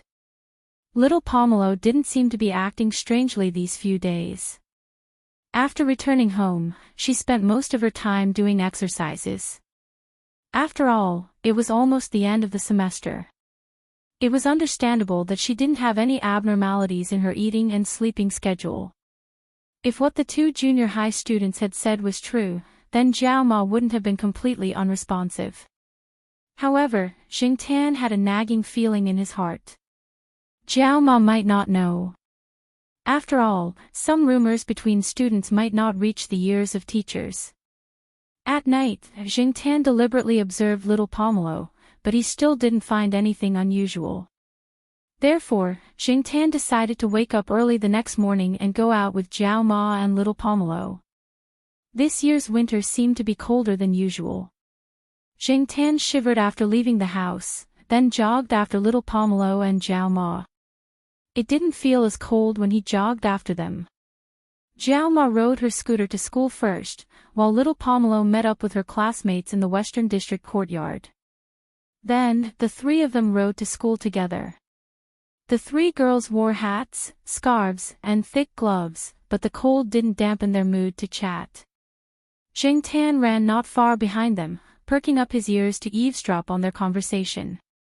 At first, they were talking about a TV series. Jingtan had watched a few episodes, but he didn't think it was very interesting. However, the male lead was very popular with the girls. When they were almost at school, Xia Axayan thought for a moment and said to little Pomelo, "Pomelo, are we really not going to care about those rumors? I think the rumors are getting more and more ridiculous." Jingtan was looking elsewhere, but after hearing Xia Axayan's words, his ears perked up. He stopped looking around and stared at little Pomelo. "Don't worry about it. Let them spread it."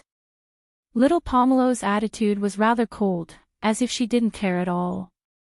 This made Jingtan feel a lot better. It seemed that it was just a rumor. According to what Xia Axayan and the others said, it seemed that someone was not convinced that little Pomelo was the top student in the midterm exam, so they spread some rumors. However, Jingtan glanced at little Pomelo. Unknowingly, the little girl from back then had become a young girl. She was good-looking, and most importantly, she was good at her studies. In high school, people with good grades were always particularly favored by the opposite sex. After pondering all the way to school, Jingtan watched as little Pomelo and the others parked their car and walked into the school building to sit down.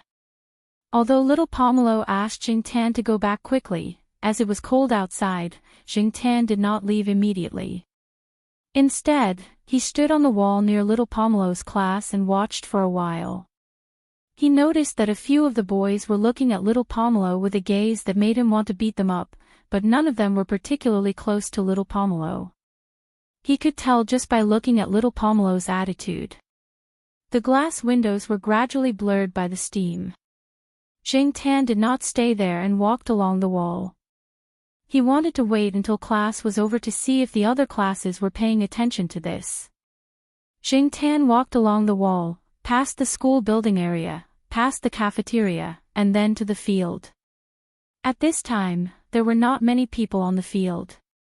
Especially now that the weather was cold and it was nearing the end of the semester, there were even fewer people running outside.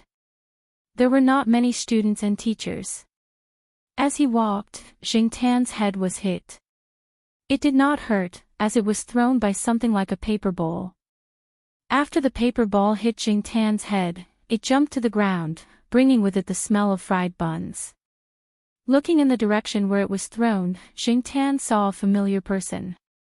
Black charcoal. After the person saw Jingtan, she ran over with a bright smile. Then, she squatted at the foot of the wall and waved at Jingtan. Jingtan's eyes widened. Why was this girl here? Wasn't she still in primary school last month? Now she was in middle school. The person who came was little Joe, who followed the blind old man, Master Kuan. However, Jingtan always thought that little Joe was still in primary school. Because of her tragic experience, this child came to school late and should be behind little Pomelo by quite a bit. 2 months ago, she was still in primary school, but now she was wearing this middle school uniform and carrying a bag. Jumping down from the wall, Jingtan sat beside little Gio and listened to the girl speak. The current little Nine looked much more cheerful. She had a short haircut that reached her shoulders and wore a pink butterfly hairpin on her head. She usually looked very obedient, but those who had seen her fight would know that this girl was very fierce. Jingtan had once met little Nine at the bridge. They had been walking for a while. Along the way, they had met a peddler with an evil voice. He didn't sell real things and wanted to cheat the children of their money. However, when little Nine pulled a long face, the peddler didn't even dare to look into little Nine's eyes. Perhaps because of her past experience, little Joe's attitude towards things was different from her peers. She had always been very satisfied with Master Kuen's arrangements. Back then, the blind old man, Master Kuen, might have taken a fancy to little Joe's fierceness, which was why he agreed to let little Joe go. As expected, many blind people were blind in the eyes but not in the heart. After little Joe saw Jingtan, she became very talkative. She was often the one who kept talking while Jingtan listened by the side. From little Joe's words, Jingtan knew that little Joe was indeed reading primary school books last month. However, now that she had passed the primary school advancement test, there was no need to wait for another half a year. Thus, the other side arranged for her to go to a middle school here. Other than little Joe, there were two other people who were tutored together in this school. They were in the 2nd and 3rd grades respectively. However, they did not usually go to school together, so no one knew that they knew each other. With Master Kuen's ability, it was not difficult for him to send little Joe in at this time. As for little Joe, as a transfer student, she entered this school not long after Jingtan left Chuhua City. It was no wonder that he did not know. Little Joe also talked about little Pomelo. Because they were in different classes, one on the 1st floor and the other on the 2nd floor, little Joe did not take the initiative to look for little Pomelo. This was because she did not know which class little Pomelo was in at the beginning. After finding out, she beat up a few girls who spread the rumors the next day. It was not good for her to immediately look for little Pomelo. She had to observe those people for a period of time. Otherwise, she was afraid that it would bring trouble to little Pomelo. Little Joe was very fierce when she fought. Jingtan could imagine how little Joe looked when she beat up those girls. When little Joe beat them up, she did not say that it was because of little Pomelo. Those people probably did not think that little Joe and little Pomelo knew each other. The rumors they spread were just made up. However, in reality, they were half right. She did not have a boyfriend, but she did have a problem girl. Little Joe decided to wait until the final exam was over before looking for little Pomelo and telling her about it. Now, she would not let little Pomelo worry. Tomorrow, I'll talk to the other guys who spread the rumors. Little Joe rubbed her fists and said. During middle school, there were many people who fought behind their backs, regardless of whether they were boys or girls. Boys fighting would be a little bloody, but girls fighting would mostly be slaps and hair pulling, Jingtan thought. However, if little Joe made a move, it would be hard to say. Little Joe was not the kind of person who liked to bully others. If she really made a move, those people would definitely be very hateful. Moreover, Jingtan believed that little Joe knew her limits. This girl followed Elder Kuen and would not act rashly like those hooligans. On the contrary, most of the time, they were more low-key. Otherwise, little Pomelo would not have not known that little Joe was in the same school. During the period of young and dangerous, for middle school students, the gangsters of the underworld were much more influential than Mr. Perfect. This was especially true for middle school students.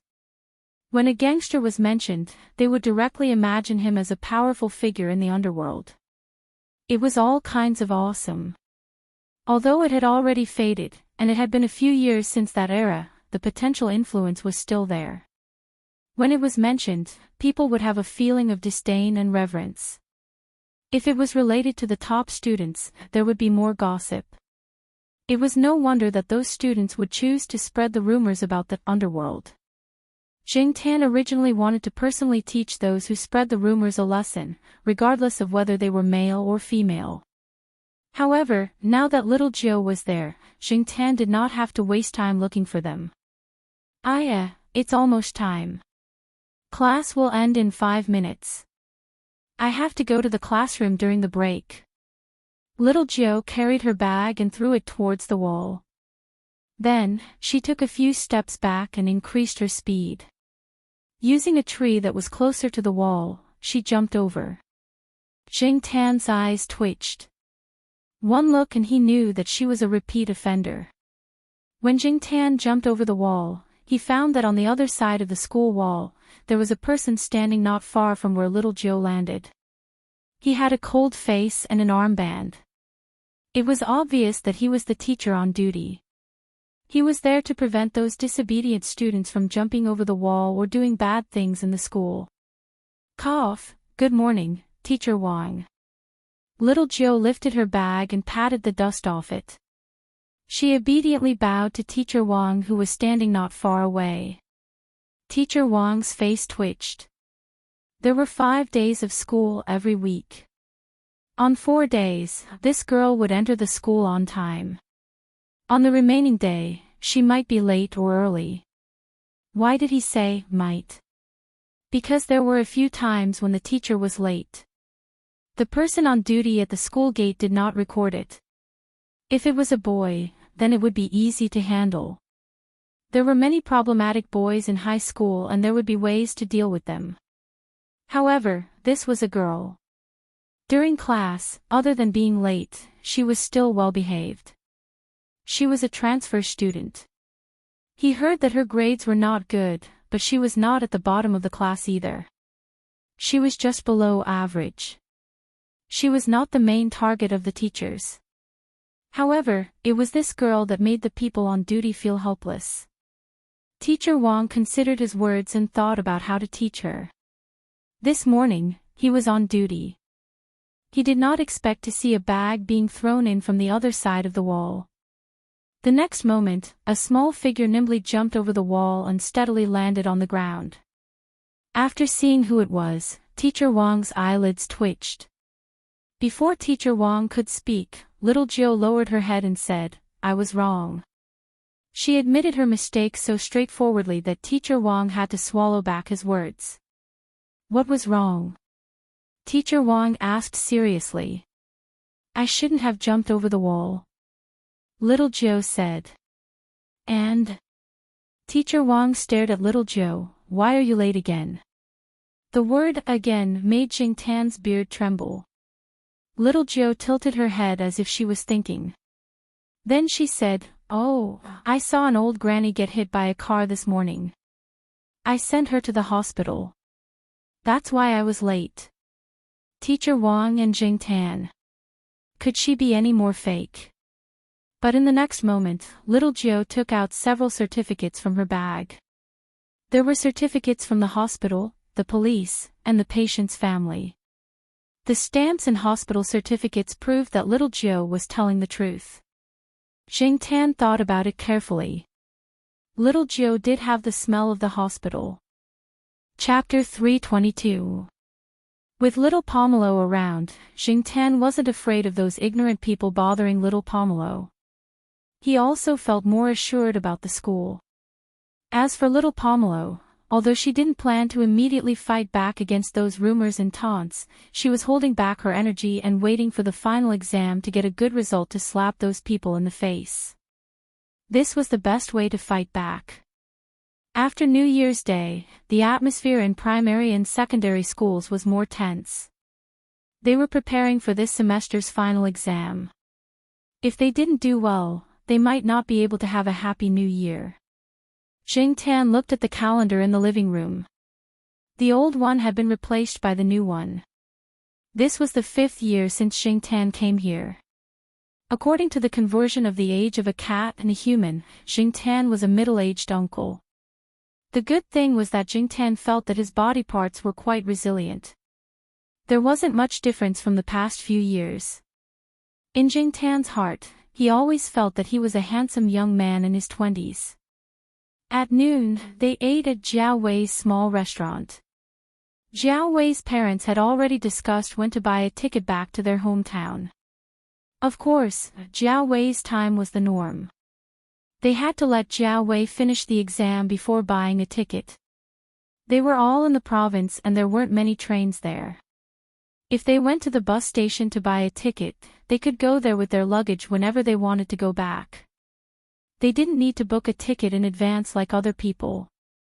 Walking on the street in front of the school gate, Jing Tan found that a new store had opened.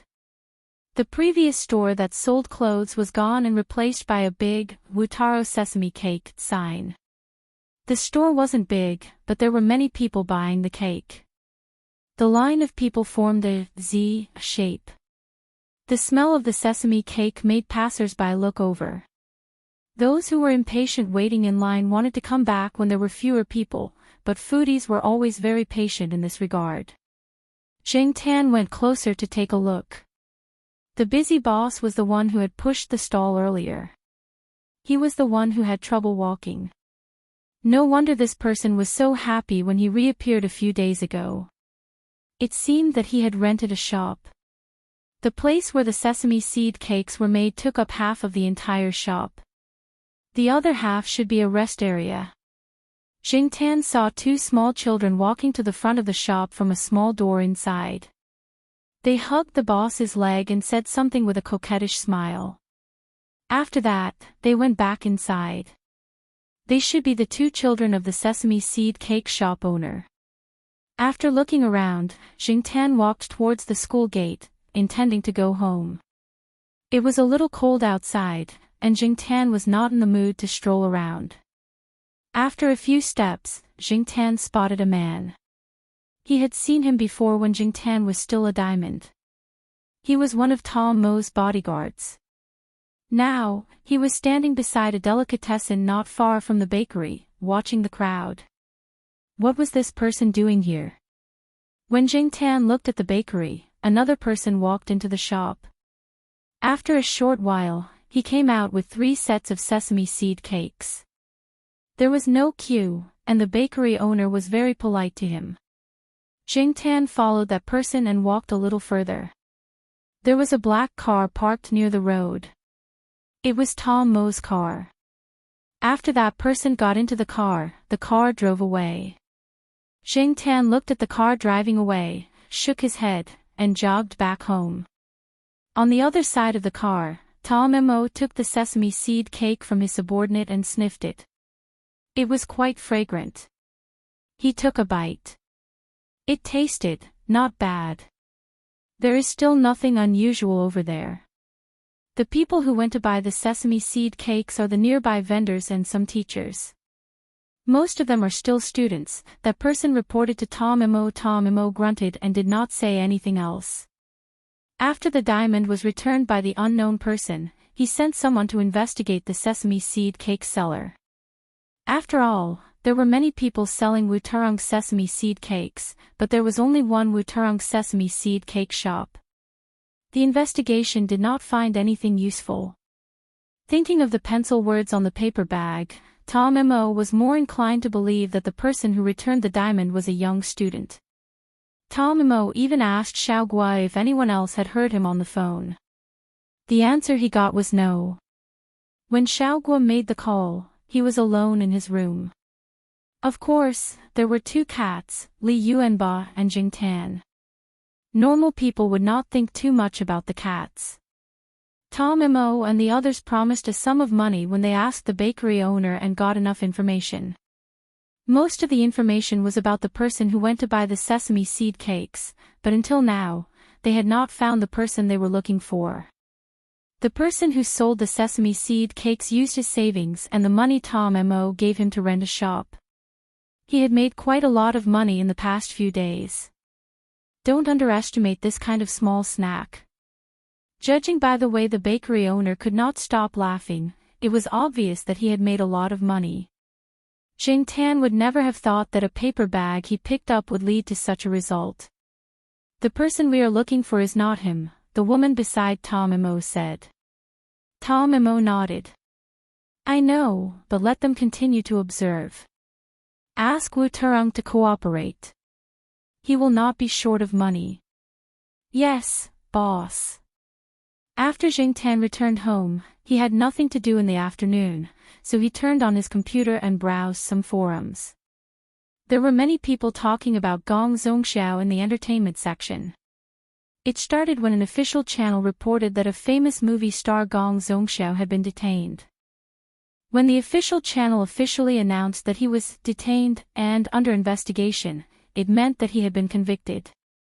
Just like Fang Xiaokong said, there was no way he could get away with it. Gong Zhongxiao's original surname was Zhao. After the news was broadcasted, it caused a lot of discussion.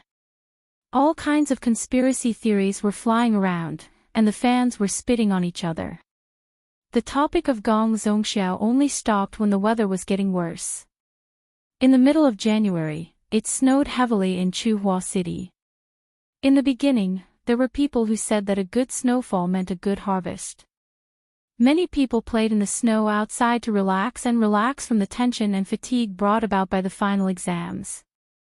It was not until the exams were over and everyone was about to go home that they started to worry, especially those who lived far away from home in the south. Some people were lucky and bought tickets on the 2 days when the weather was better, so the journey home was relatively smooth. However, some people bought tickets on the day when the weather was bad. It was windy and snowy, and many places were frozen. The highways were closed, trains were delayed, and flights were delayed. Many people who bought tickets on the day before could only get on the train the next day. Zhao Yuan and little Pomelo stayed at home. They were not in the mood to play in the snow. They were obediently doing the homework assigned by their teachers during the winter break. Grandpa Zhao had also called a few times to ask about the time they were going to go back to their hometown. He repeatedly reminded them to be careful when they were driving. He would rather drive slowly than to play in the snow. The television said that this was a once-in-50-year snowstorm. Many drivers in the south were not used to driving in the snow and ice. They did not take proper precautions, and many accidents happened. It was said that some drivers from the north were transferred over. Zhao Pa had to stay at the university for a while. This morning, he heard that a student who was on his way home had an accident before he could leave the city. He was now in the hospital. The Faculty of Genomics called for an emergency meeting. All the head teachers, graduate students, and doctoral supervisors were in charge. Zhao Pa had a lot of graduate students under him. He had to wait for all his students to leave the university before he could go back to his hometown. According to the meteorologists, this snowstorm would not end for the time being. At the end of January, the students left the university one by one. It did not matter if the process was difficult or not. That night, Jiao Wei's father came to visit and told him about their plans. Jiao Wei's father knew someone who was now a driver at a bus station. He used to do business in the north and drove in the north. He could handle this kind of snow and ice. Many drivers in the north would not be able to handle the icy roads even if it was sunny and not snowing. But that person was able to handle it. He had chatted with Jiao Wei's father yesterday. It was rare that the weather would calm down in the next 2 days. A few highways would be temporarily unblocked. So, he called Jiao Wei's father and asked him to get a few tickets for them. The tickets could not be direct. They could only go to the county. As for the journey from the county to their hometown, they would have to transfer buses. Jiao Pa decided to let Jiao Ma bring Jiao Yuan and little Pomelo back with Jiao Wei and the rest. He had to stay at the university for a few more days. When the time came, he would drive back with Jingtan. After all, it was not convenient for Jingtan to follow them in the bus. In the past, Jingtan did not pay much attention to this disaster. At that time, he was probably busy looking for fun. News? What was that? He never had the patience to read it. But now that he was in the middle of it, Jingtan had a different feeling. Especially on the day when Jiao Ma and the rest took the bus back to their hometown, Jingtan watched some of the current affairs news on the provincial TV station. He also watched the rolling real-time news below the TV. He also turned on the computer to look at the news on the internet. For example, a highway was temporarily closed, an accident happened on a road, a riot happened somewhere, etc. When he received news that Jiao Ma and the rest had arrived safely, Jingtan finally felt relieved. Black charcoal, it's just the 2 of us left. Jiao Pa looked out the window and said. Now, only the Jiaopa and Jingtan were left at home. It was cold and quiet. Jiaopa was basically not at home during the day. Jingtan followed the Jiaopa to the staff canteen for 3 meals. At other times, Jingtan stayed at home alone and watched the news on the TV. On the TV, the experts used their profound academic language to analyze the cause of the snow disaster. They also used some meteorological terms that Jingtan did not understand at all. Many people were going crazy. This was not what they wanted to hear. They wanted to know how long the weather would last, when the traffic would be restored, and when they could get on the bus after buying a ticket. Every day, when Jingtan turned on the TV, regardless of whether it was the city's TV station, provincial TV station, or CCTV station, most of them were talking about the snow disaster in the south.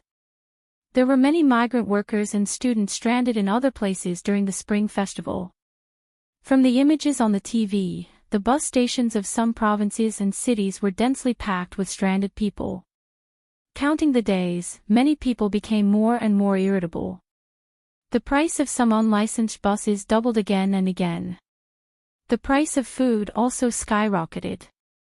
As for the superstar child Xiao, other than a few people, no one paid any attention to him. In this area, the traditional Lunar New Year was on the 24th of December. Although the Lunar New Year had passed, the bus stations of some provinces and cities were still the same. Every day, they would hear about the places that were seriously affected by the disaster, the economic losses, and the number of casualties. At night, some people who were stranded in other places would go online and complain about not going home for the Lunar New Year. But some people did not. I worked so hard outside to save so much money to go home for the Lunar New Year to reunite with my family and improve the lives of my wife and children. How can a mere snow stop me? Dream on. Even if they could not get a ticket or a bus, they could think of other ways. Therefore, Jingtan could always see all kinds of opinions and suggestions on the internet. There were also people who walked across provinces to go home. 2 days before the Lunar New Year's Eve, the Jiaopa had finished his work. The weather had also temporarily eased. Looking at the scenery of the campus from the top, there were still many places that were white. The temperature was not high, and driving was still not easy. Chapter 323. Jingtan sat in the back seat and looked at the scenery outside the window. Unlike the usual bustle before the new year, this year seemed to be quieter. Perhaps it was because the temperature was lower than usual, coupled with the impact of the snow disaster, such a change occurred. However, compared to many places and some villages and mountain areas that were more seriously affected by the disaster, the situation in the city was much better. The most common complaint of the citizens was probably the water pipes that froze and cracked a few days ago. As for the rest of the people who did not have to worry about traveling and did not have any direct financial conflicts, they were just spectators. It did not affect their normal lives. They only discussed it with others when they watched the news every day. The Jiaopa kept the traffic radio on. The weather had eased a lot in the past 2 days, and many people who stayed in the city were rushing to leave. There were quite a lot of illegal cars and so on. They probably wanted to take advantage of this period to make more money.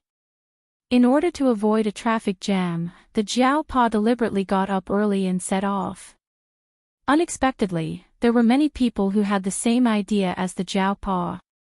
There were many cars on the road early in the morning, and there were several small-scale traffic jams on the road, especially at the crossroads.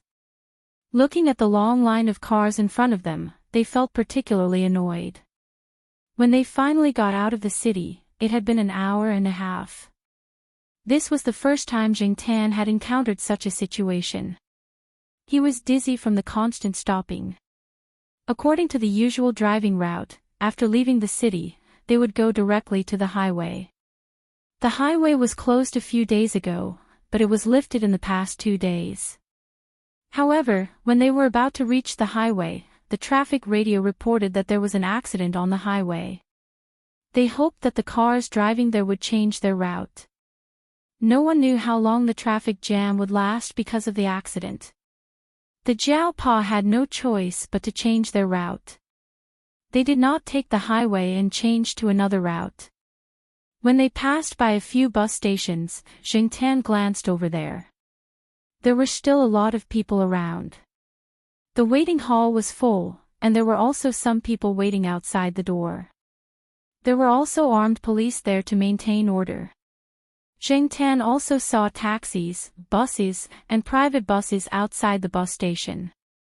Some people were holding signs with the names of various counties and cities, shouting as they walked, pulling passengers. This was probably what some people called a black car, but at this time, people no longer cared about whether it was a black car or not. It was fine as long as they could sit in the car. When it came to crowded cars, there weren't many people who would give way to vulnerable people such as the old, the weak, the sick, the disabled, and the pregnant. When it was time to squeeze, they still squeezed. After leaving the city, Xingtian was unfamiliar with the route. He looked at the buildings on both sides and recorded the new route information. The road was still a little frozen, but it was much better than before. The Jiaopa could still control it if he drove slowly. However, some cars were speeding as if they were in a hurry. They kept squeezing forward as if they were afraid of falling behind. Twice, they almost collided with Jiaopa's car. Just as Xingtian was cursing the two guys who overtook him, a motorcyclist suddenly cut in between Xingtian's car and the one in front. Then, he quickly passed through the gap between the car in front and the other car. Xingtian was shocked. Was this person too confident in his driving skills, or was he in an emergency? About 10 minutes later, the car stopped again. Xingtian stood up and looked forward. The line of cars had formed again. There was a traffic jam again. After waiting for a while, there was still no movement. The Jiaopa opened the window for some air. It was very warm in the car. His nerves were tense when he was driving, and now, the cold wind cleared his mind. Black charcoal, are you cold? The Jiaopa looked at Xingtian in the back seat. After the window was opened, the cold wind poured in, dispersing the warmth in the car. Many northerners were not used to the humid and cold weather in the south. Xingtian, who used to live in the south, had gotten used to it after a few years. Even if it was exceptionally cold this year, Xingtian felt fine. The vest he was wearing today was a winter model given by Xiaoguo. Xiaoguo gave him two, one black and one army green. Not only could the vest be used to store things, but it also had to be thicker to keep him warm. It was also said that it was waterproof. Seeing that Xingtian did not seem to feel cold, the Jiaopa did not ask any more questions. The driver of the car on the left was smoking outside the car. There were children in the car, and it was not good to smoke in the car, so he came out. When he saw the Jiaopa open the window, he started chatting. He had been driving for nearly 20 hours.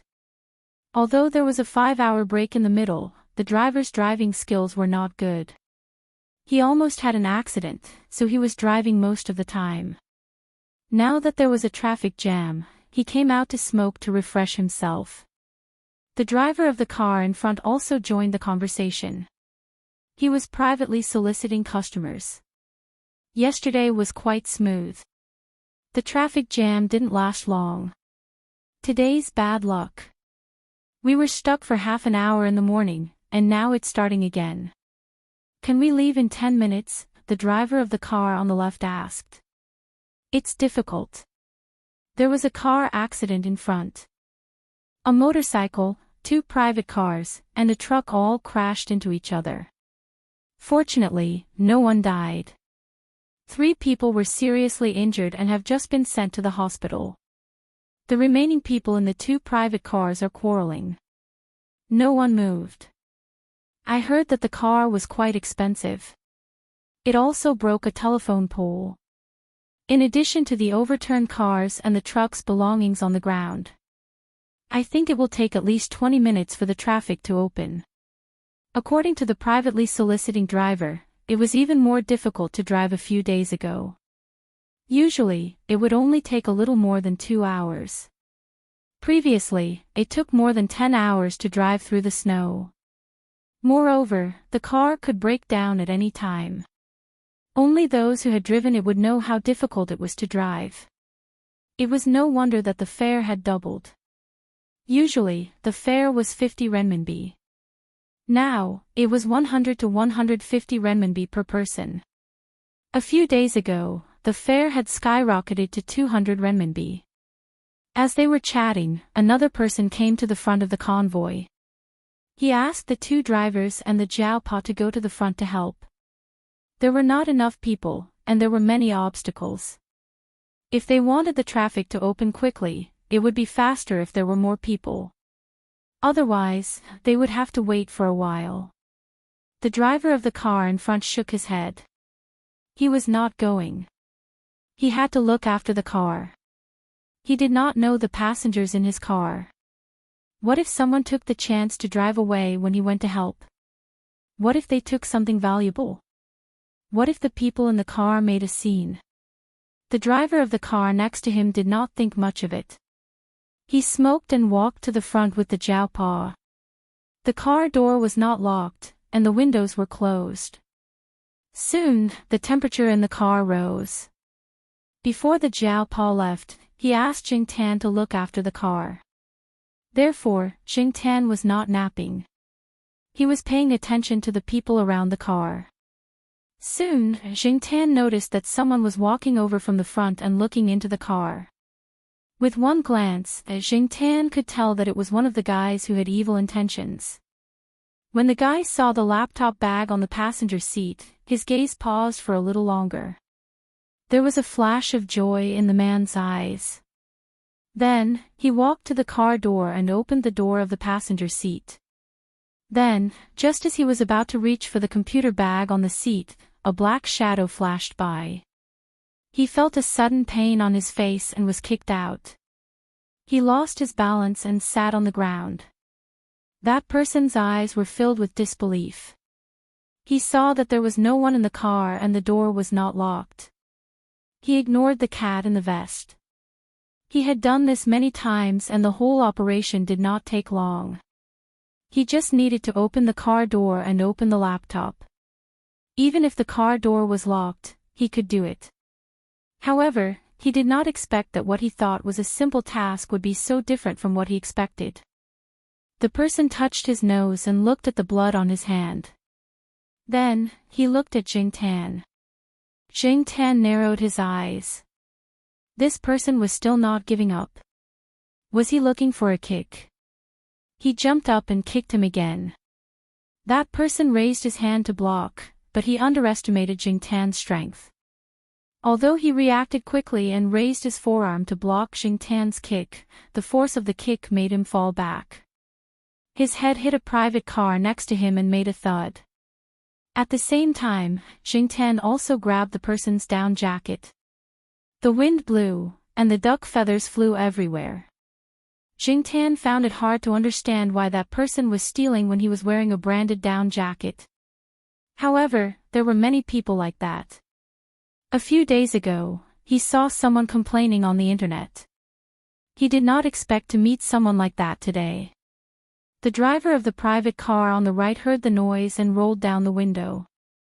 He looked at the person on the ground and then looked at Jingtan. "Hey, what are you doing?" Before he could finish, the rear window was rolled down. Two children in their teens looked out the window. The little girl said, "Uncle, this person must be a thief. He must be a thief." The little boy added, "The cat in the vest is teaching the thief a lesson." The person on the ground looked a little embarrassed. There was blood on his face, from his nose to his mouth. Because he touched his face with his hand, there was some blood on his face. There was a long tear in his jacket, and some of the duck feathers inside was blown out by the wind. Seeing that the situation was not good, the person did not care about the nosebleed and the torn-down jacket. He immediately got up and ran away before the people around him looked over. He ran too fast and stepped on something. He slipped and fell, but he did not care about the pain. He got up and continued running. When the Jiao Pa came back, the person had already run away. The driver of the car on the right told him what had happened. The Jiao Pa smiled at the driver's questions and did not say much. "I think your cat is not bad. Is it a male or female?" the driver asked. "Male." "Oh, that's good. I also have a female cat with folded ears. Do you want to skewer her?" Zheng Tan's face twitched. "Screw you." Seeing Zheng Tan turn around and get into the car, the Jiao Pa smiled at the driver. "My cat is just a stray cat. It's okay. I don't mind." The man waved his hand and said casually. The Jiao Pa was speechless. Fortunately, the traffic was cleared up quickly, and the cars began to move slowly. The Jiao Pa said a few perfunctory words and got into the car. The Jiao Pa did not say much about what had happened to Zheng Tan. He just smiled at Zheng Tan and gave him a thumbs up. Although the first half of the journey was bumpy, and there were several traffic jams, it was much smoother after that. Because there were many cars coming and going, there was no snow. The temperature was slightly higher during the day, and there was no ice on the ground. Therefore, the second half of the journey was quite smooth. As usual, the Jiao Pa arrived at the county first. He had a meal, rested for a while, and then made a phone call to let his family know that he was safe.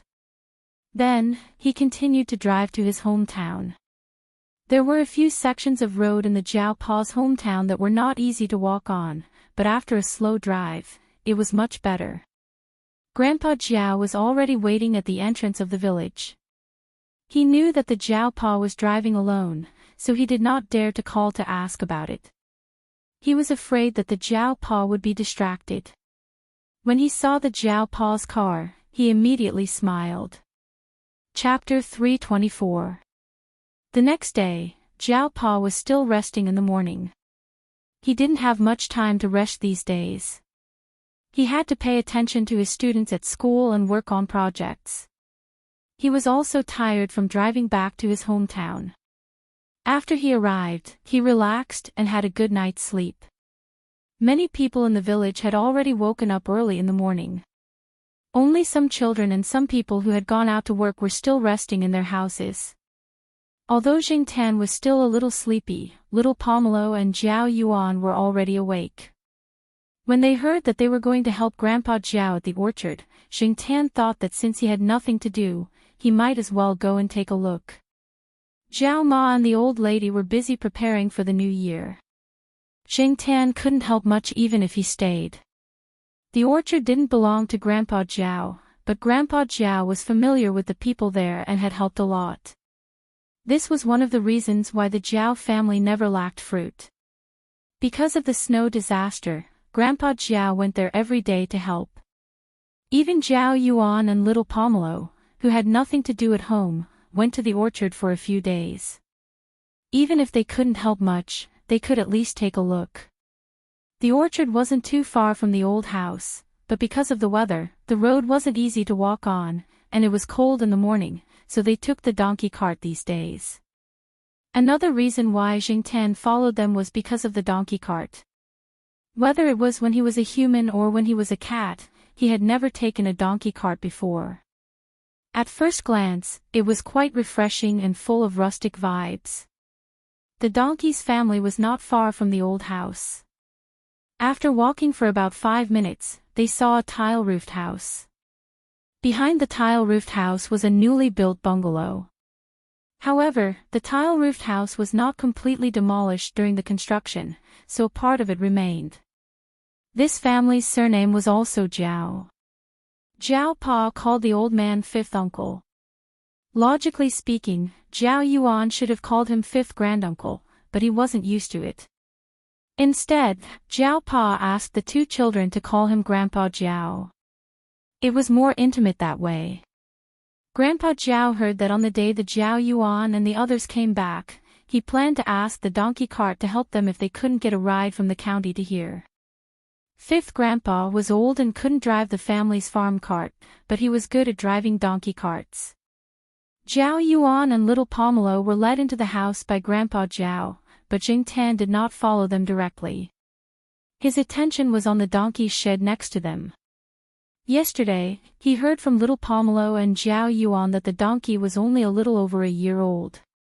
He heard that Fifth Grandpa met the donkey when he went to the mountains. At that time, it was still a small donkey. No one knew where it came from, but after seeing Fifth Grandpa, it followed him back. At first, Fifth Grandpa's family wanted to raise the donkey and sell it.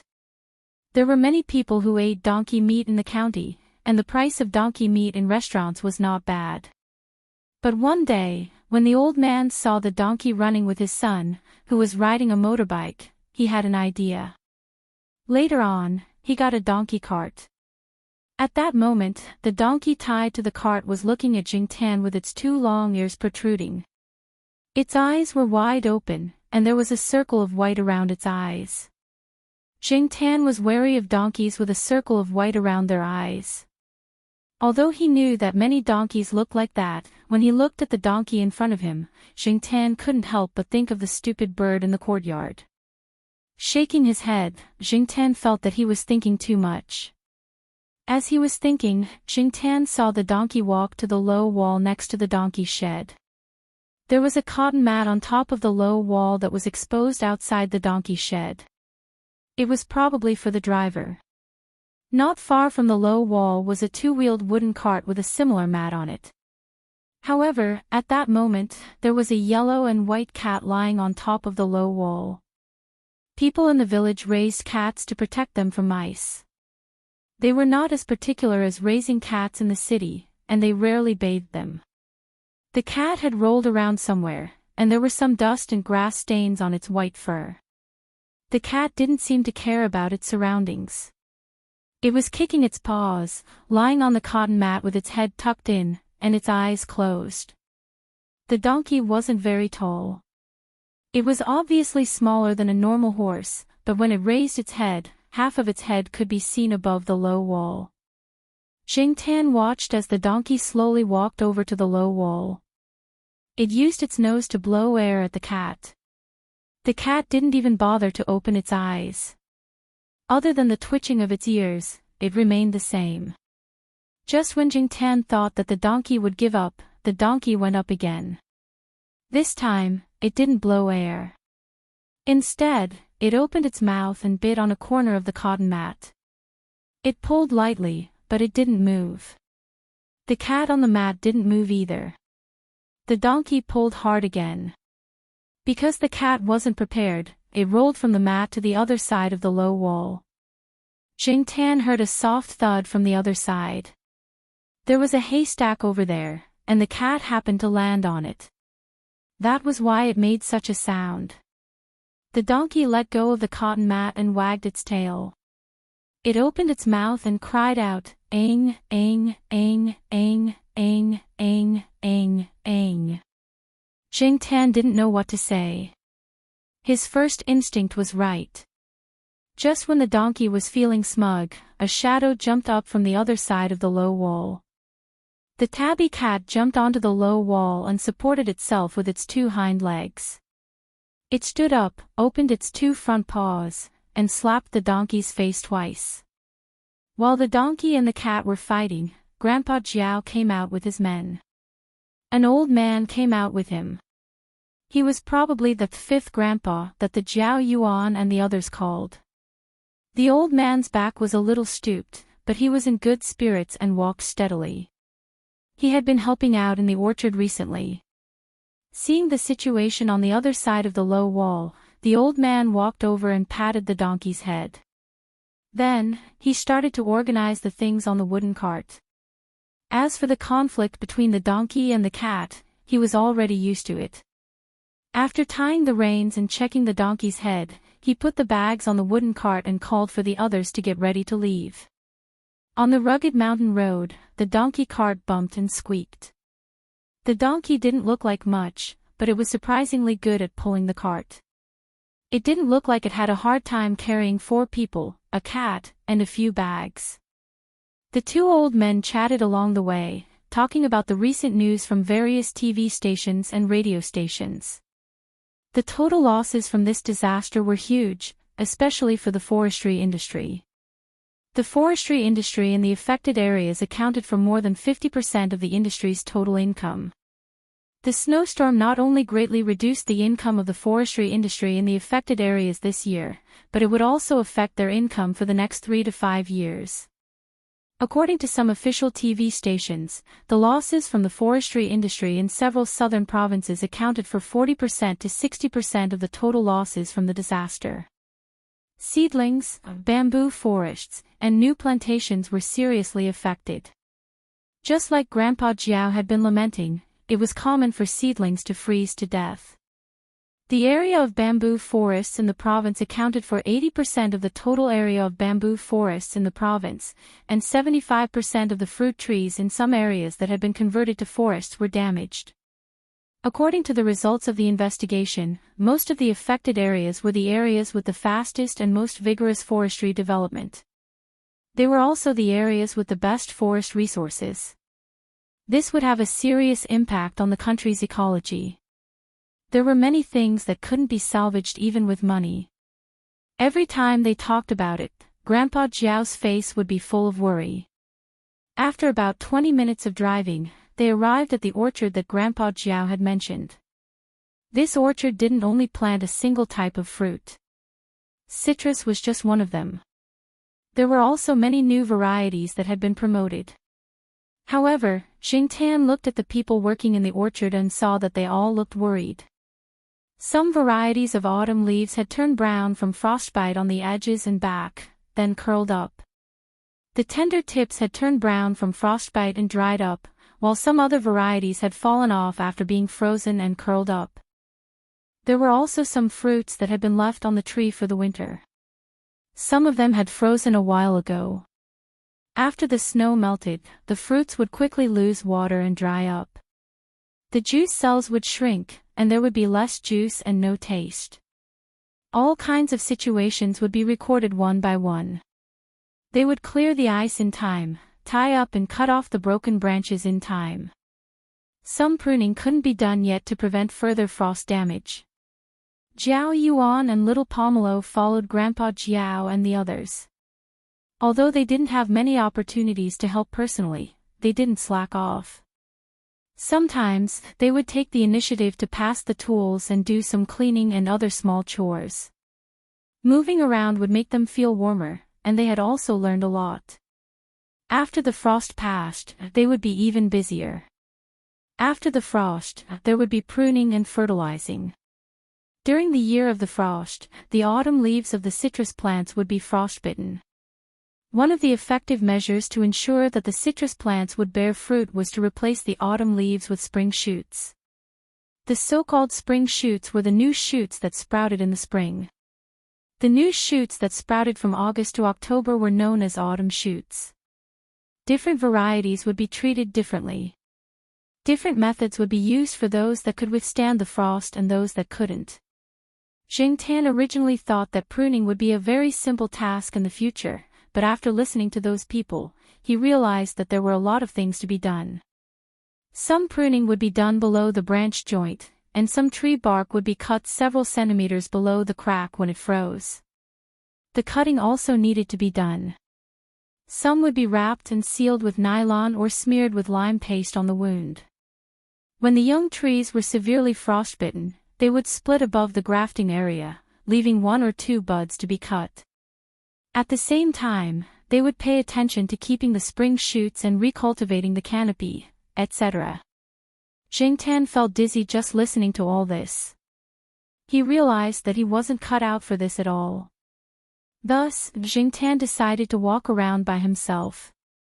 After all, little Pomelo and the others would be staying here for a long time. It could be half a day, or it could be dinner time. No matter what, Xingtian just had to be back before lunch. There were more people in the orchard, so Xingtian decided to walk a little further away.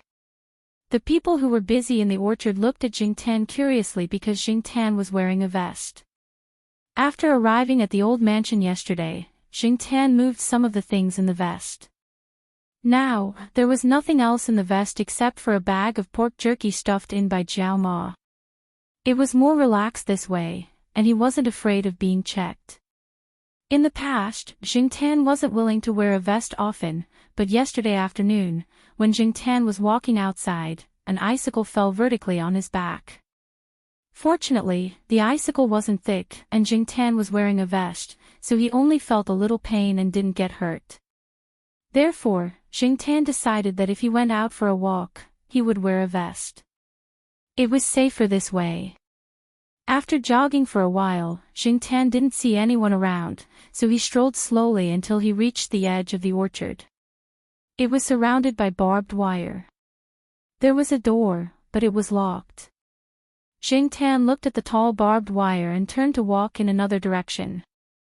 Suddenly, he stopped in his tracks and moved his ears. He heard a sound. Because he wasn't sure, he tried to distinguish it himself. It sounded like a person, but it wasn't clear. Should he go over and take a look? After hesitating for a moment, Jingtian climbed over the barbed wire and went in the direction of the sound. There was an open space outside the barbed wire, and then there was a forest belt. The sound came from there. As no one had cleaned the snow here, the snow on the ground hadn't completely melted. Listening to the sound, the person who made the sound wasn't in a good situation. Jingtian quietly jogged over. Chapter 325. The surroundings were very quiet. The two men were tied to two trees in a standing position. Their mouths were taped shut, and they could only make noises through their noses. The sound Jingtian heard came from one of them. As for the other man, he didn't make a sound. His head was moving slightly, and he seemed to be in a worse condition. Fortunately, the two men were wearing down jackets. Otherwise, they would probably freeze to death if they were left here alone. Jingtian approached the two men from behind and looked at the rope tied to them. The ropes were too tight, too secure, and there were dead knots. Jingtian didn't bring his card knife today, so it was difficult for him to untie the ropes. Good people. Bad people. They must have been tied up here for a long time.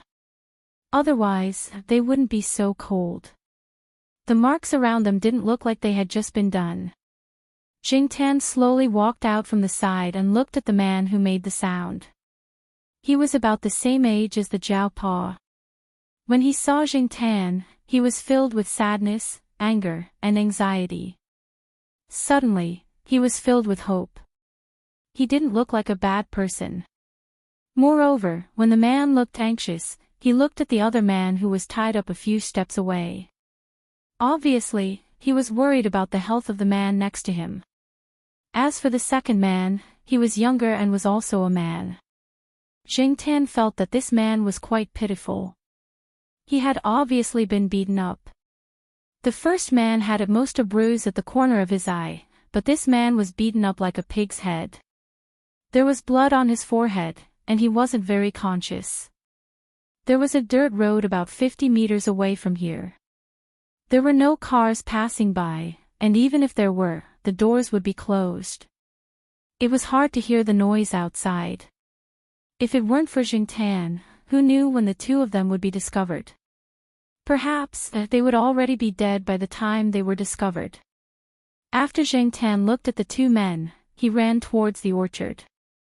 He quickly climbed over the barbed wire fence to find the Jiao Yuan. The Jiao Yuan was helping someone take out a toolbox. He moved his wrists and was about to move on to the next one when he felt someone tugging at his trouser leg. Jingtian tugged at Jiao Yuan's trousers and looked in the direction of the two men. He looked at Jiao Yuan and tugged again.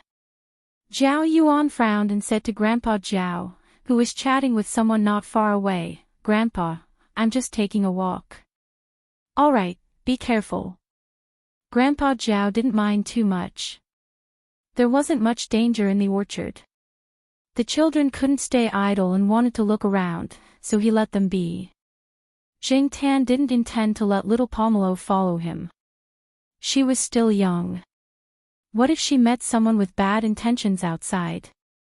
He did not expect little Pomelo to follow him after noticing him. After bringing the two men to the barbed wire fence, Jingtan directly climbed over it. Zhao Yuan asked little Pomelo to stay here while he went over to take a look. This was also what Jingtan wanted. Zhao Yuan had always been obedient in front of outsiders.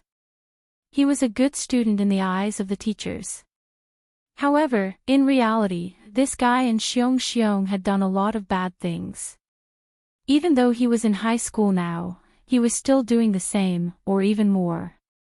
Climbing over the fence and climbing over the fence, Jingtan knew that Zhao Yuan was familiar with it. After bringing the Zhao Yuan to the forest, the man who was about the same age as the Zhao Pa saw Jingtan and the Zhao Yuan. His eyes were filled with joy and tears. Zhao Yuan tore off the tape on the man's mouth and asked, "Who are you?" The man's voice was trembling, but his voice was very clear. "My name is Song Ting, from the Academy of Agricultural Sciences.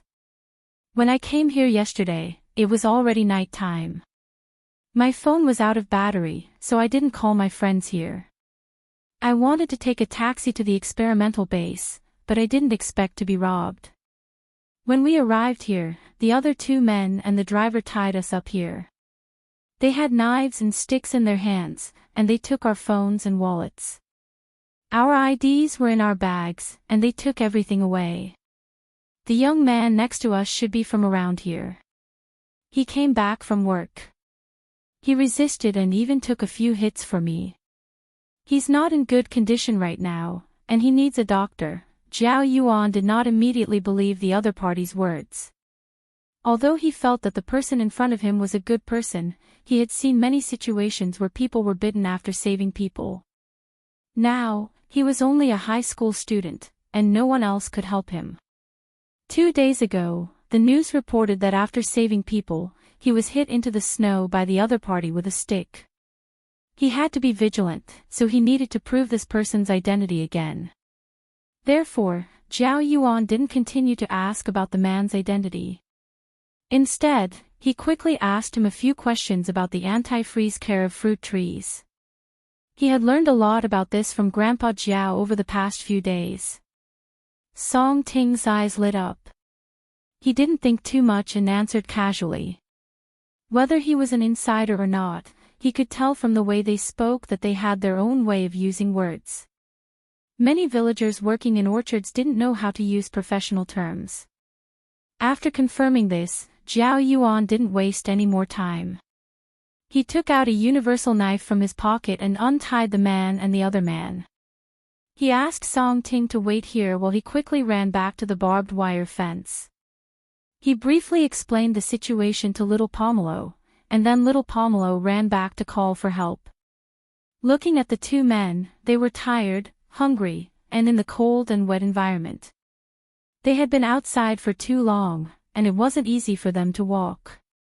Zhao Yuan alone couldn't carry them.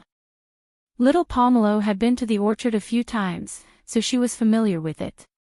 She wasn't afraid of getting lost, so she quickly ran to call for help. Jingtan was helping Zhao Yuan to prevent any suspicious people around. What if the car robbers from last night appeared again? Zhao Yuan was just a high school student, and he couldn't handle those professional robbers. Not long after, people came from the orchard. They drove a small cart specially used by the orchard and opened the gate near the barbed wire fence. They carried the two injured men into the cart and went to the town hospital.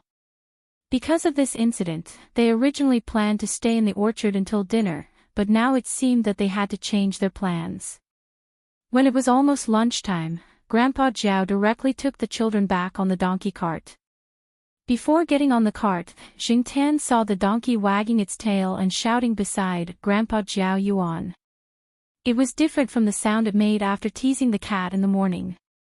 When it was in front of Grandpa Zhao Yuan, Jingtan felt that the donkey sounded a little coquettish. Donkeys also knew how to be coquettish. It was said that the two men who were rescued were quickly transferred from the town hospital to the best hospital in the county. This incident was quite big, and it was said that several leaders had ordered a strict investigation. It was rare for the Academy of Agricultural Sciences to take the initiative to send an expert to guide the anti-freezing and post-disaster recovery work of the fruit trees. They didn't expect to encounter such an incident. If this incident wasn't resolved, which expert would come to guide them in the future? There were many experts now, but it wasn't easy to find authentic experts. Why did they say authentic and good experts? Because there were many experts who were hired with high salaries or directly sent by the higher-ups. Not to mention how much real talent they had, not only did they have to put on airs and come to guide them casually, they also had to eat a feast, take a few red packets, and leave immediately. But this time, the one who came was quite famous in the industry, and he was also famous for being a good person. They didn't expect to encounter a black cart robbery as soon as they came here. It was simply F***ed up. Although many things were not explicitly said by the higher-ups, some smart people could infer some hidden information. Song Ting had such great achievements at such a young age, and he was also very famous in the industry. Other than his own ability, it could also be seen that there was someone behind him. Otherwise, the higher-ups wouldn't have taken action so quickly. Song Ting's parents were experts in this field of the older generation, and they had contributed a lot to the country. Even though they were old, they still hadn't gone offline. The old man had students all over the world, and he had high prestige in the circle. As an agricultural area with an experimental base, it was inevitable to deal with experts, and it would be inevitable in the future. Therefore, as long as one wasn't stupid, one would know that this matter had to be treated seriously and couldn't be careless at all. Although Song Ting said that there were no confidential documents in the lost things, it was better to find them as soon as possible. Perhaps the robbers didn't expect that the higher-ups would still take care of them when they were busy with disaster relief. They also didn't expect that Song Ting and the others would be discovered so quickly. The robbers planned to do a few more robberies in another town, but they didn't expect to be pulled out of their beds early in the morning on New Year's Eve and handcuffed. This wasn't the first or second time that this group of robbers had done this. They moved from place to place, and if it wasn't for the fact that the operation this time was swift and decisive, and that someone had taken the initiative to report them, they might not have been caught so quickly. As for the other person who was kidnapped, he was indeed from Jiao Pa's village. He had just turned 20 years old, and his reputation in the village wasn't very good. It wasn't that this person had done many things that harmed the villagers, but this person didn't go back to school after graduating from junior high. He wasn't interested in studying, and he didn't want to farm either. He always hung out with people outside and even got into fights before. But at the root of it, this person's character wasn't bad, and he had done things bravely for a just cause a few times. Later, under the suggestion of his family, he followed a few people in the village to work in a garment factory along the coast. He hadn't been home for 2 years, and when he came back this year, he encountered a snowstorm, which caused a lot of trouble. When he was almost back in the village, he was robbed and was beaten up. If it wasn't discovered in time, his life might have been in danger if he had waited for half a day. But now, he was much better. He was even joking around with his family in the hospital. But Jing Tan didn't care about that. On New Year's Eve, Jing Tan didn't sleep. He saw Grandpa Jiao buy some red packets yesterday. They were simple red packets with the words, New Year's gift bag, printed on them. He wrapped them up tonight and was waiting to give them to the children tomorrow. In fact, most of the time, the villagers were more casual and didn't wrap their gifts in red packets. They just gave it to the children directly from their pockets. But Grandpa Jiao was fashionable and specially bought some red packets. Jing Tan took 2 red packets and put the money he brought with him into the red packets after little Pomelo and Jiao Yuan fell asleep. Jing Tan knew that the 2 old people in the Jiao family always gave out 100 yuan as their New Year's money. This was the most red packets given in the village, followed by 50 yuan, 20 yuan, 10 yuan, and so on. According to the village's custom, Jiao Pa and Jiao Ma wouldn't give the children any red packets. So, Jingtan planned to give more red packets to Jiao Yuan and little Pomelo this time. This way, he would be the one who gave the most red packets this year.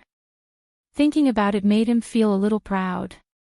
Jingtan stuffed 500 yuan into each of the 2 red packets. This was the overtime pay he earned from Xiaoguo. It was difficult to withdraw money from the card, so he could only use this. After folding the red packets, Jingtan thought for a while. He got some oil from the braised pork that he didn't finish tonight and smeared it on his hand. Then, he printed it on the back of the red packet.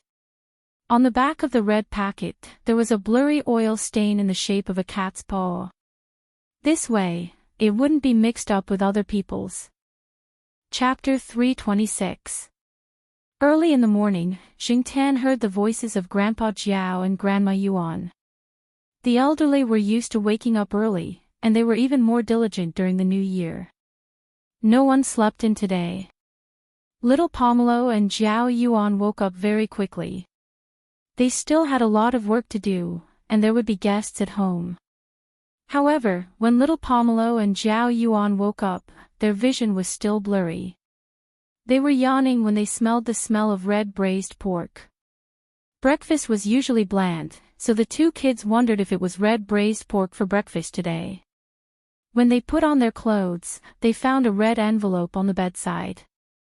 They picked it up and saw that it was obviously much thicker than usual. On the back, there was a greasy cat paw print with the smell of red braised pork. It was obvious who it belonged to. What surprised Jiao Yuan and little Pomelo even more was the 500 yuan in the red envelope. Jingtan had a lot of private money. Jiao Yuan and little Pomelo knew that. Jiao Yuan had even borrowed money from Jingtan. However, borrowing money was one thing, and receiving a red envelope was another. Jiao Yuan and little Pomelo felt very strange and complicated. After all, in their eyes, Jingtan was much younger than them. Plus, there was 500 yuan in the red envelope. For a student, that was a lot of money. Jiao Yuan looked at the red envelope in his hand with a complicated expression. He actually wanted to yell F***CK to ease the impact of the red envelope, but obviously he couldn't. If he yelled, he would definitely be scolded by the 4 elders at home. He didn't want to be scolded on the first day of the new year. When Grandpa Jiao and Grandma Yuan saw Jiao Yuan and little Pomelo coming out of their rooms, they smiled so widely that their eyes narrowed. Before the 2 kids said anything, they quickly took out the red envelope they had prepared and handed it to them. As Jingtan expected, Grandpa Jiao and Grandma Yuan gave out 100 yuan each. It was obvious from the thickness of the red envelopes. Jingtan couldn't help but feel proud. It didn't even give as much as it did. Ah, black charcoal, and yours. Grandpa Jiao and Grandma Yuan took out their red envelopes again. It was the same as in previous years. One of Jingtan's red envelopes contained pork jerky, and the other contained dried fish fillets. However, this year, Grandpa Jiao and Grandma Yuan gave him more red envelopes. In previous years, each red envelope only contained 1 bag, but this time, they gave him 2 bags. It was double the amount. There was a reason why Jingtan gave them double the amount of red envelopes. The biggest credit for what happened the day before yesterday was Jingtan. Although many people thought that the credit was given to Jiao Yuan and little Pomelo, Grandpa Jiao and Grandma Yuan knew that the key person was Jingtan. Because of this, several village leaders came over to thank Grandpa Jiao. Even 2 town officials came over to talk to Grandpa Jiao. This gave Grandpa Jiao a lot of face. In the past, when he talked to Jiao Ma's old Master Gu often showed off. Grandpa Jiao's reputation depended on his face. Now, Grandpa Jiao felt that he could show off more the next time he met old Master Gu. Jiao Yuan and little Pomelo did not tell Grandpa Jiao and Grandma Yuan about the huge, red envelopes that Jingtan gave them. They were afraid that it would scare them. Zhao Yuan pulled Zhao Pa into the room when Zhao Pa was free. With an expression that said, "What the F***, CK?" Zhao Yuan told Zhao Pa about the red envelopes that Jingtan gave them. Zhao Pa pondered for a while, then said, "Then accept it. According to the age of cats and humans, black charcoal is already middle-aged. You are still a teenager. He probably thinks of you as his junior." Zhao Yuan said. "You can't say that. This is black charcoal's appreciation. Besides, black charcoal is now a high-earning person who has worked for a few years. You are still a middle school student. His monthly salary is equivalent to half a year of your living expenses. Oh, and he made more money at the end of the year for the documentary." Zhao Yuan was speechless. That was a blow to him. There were many examples of cats from other families giving gifts, such as dead rats, incomplete grasshoppers, or other gadgets, etc. However, Zhao Yuan and little Pomelo were probably the only ones who had the experience of being given red envelopes by their own cats. Only they could understand the complicated and tangled feeling of being given red envelopes by their own cats. In the morning, when Jingtan came back from visiting the grave, he found a person sitting in the old house. It was the person named Song Ting. Grandpa Jiao was smiling like a chrysanthemum blooming. He called Song Ting, expert Song, enthusiastically. Compared to when he was kidnapped, Song Ting looked much better now. The bruises at the corners of his eyes had faded a lot. Fortunately, the robbers did not directly take away their down jackets. Otherwise, they might not have been able to safely wait for rescue. Song Ting did not become depressed because of what had happened that day. He looked very energetic, and his complexion was much healthier. When Song Ting arrived, Zhao Pa had just left with Zhao Yuan and the others. Grandpa Zhao had said that it would not take long, so Song Ting had been sitting there waiting. Seeing Zhao Pa and the others come back, Song Ting's eyes flashed with a smile. His gaze first fell on Jingtan, who was wearing a vest, then on Zhao Yuan and little Pomelo. Finally, he looked at Zhao Pa and Zhao Ma behind them.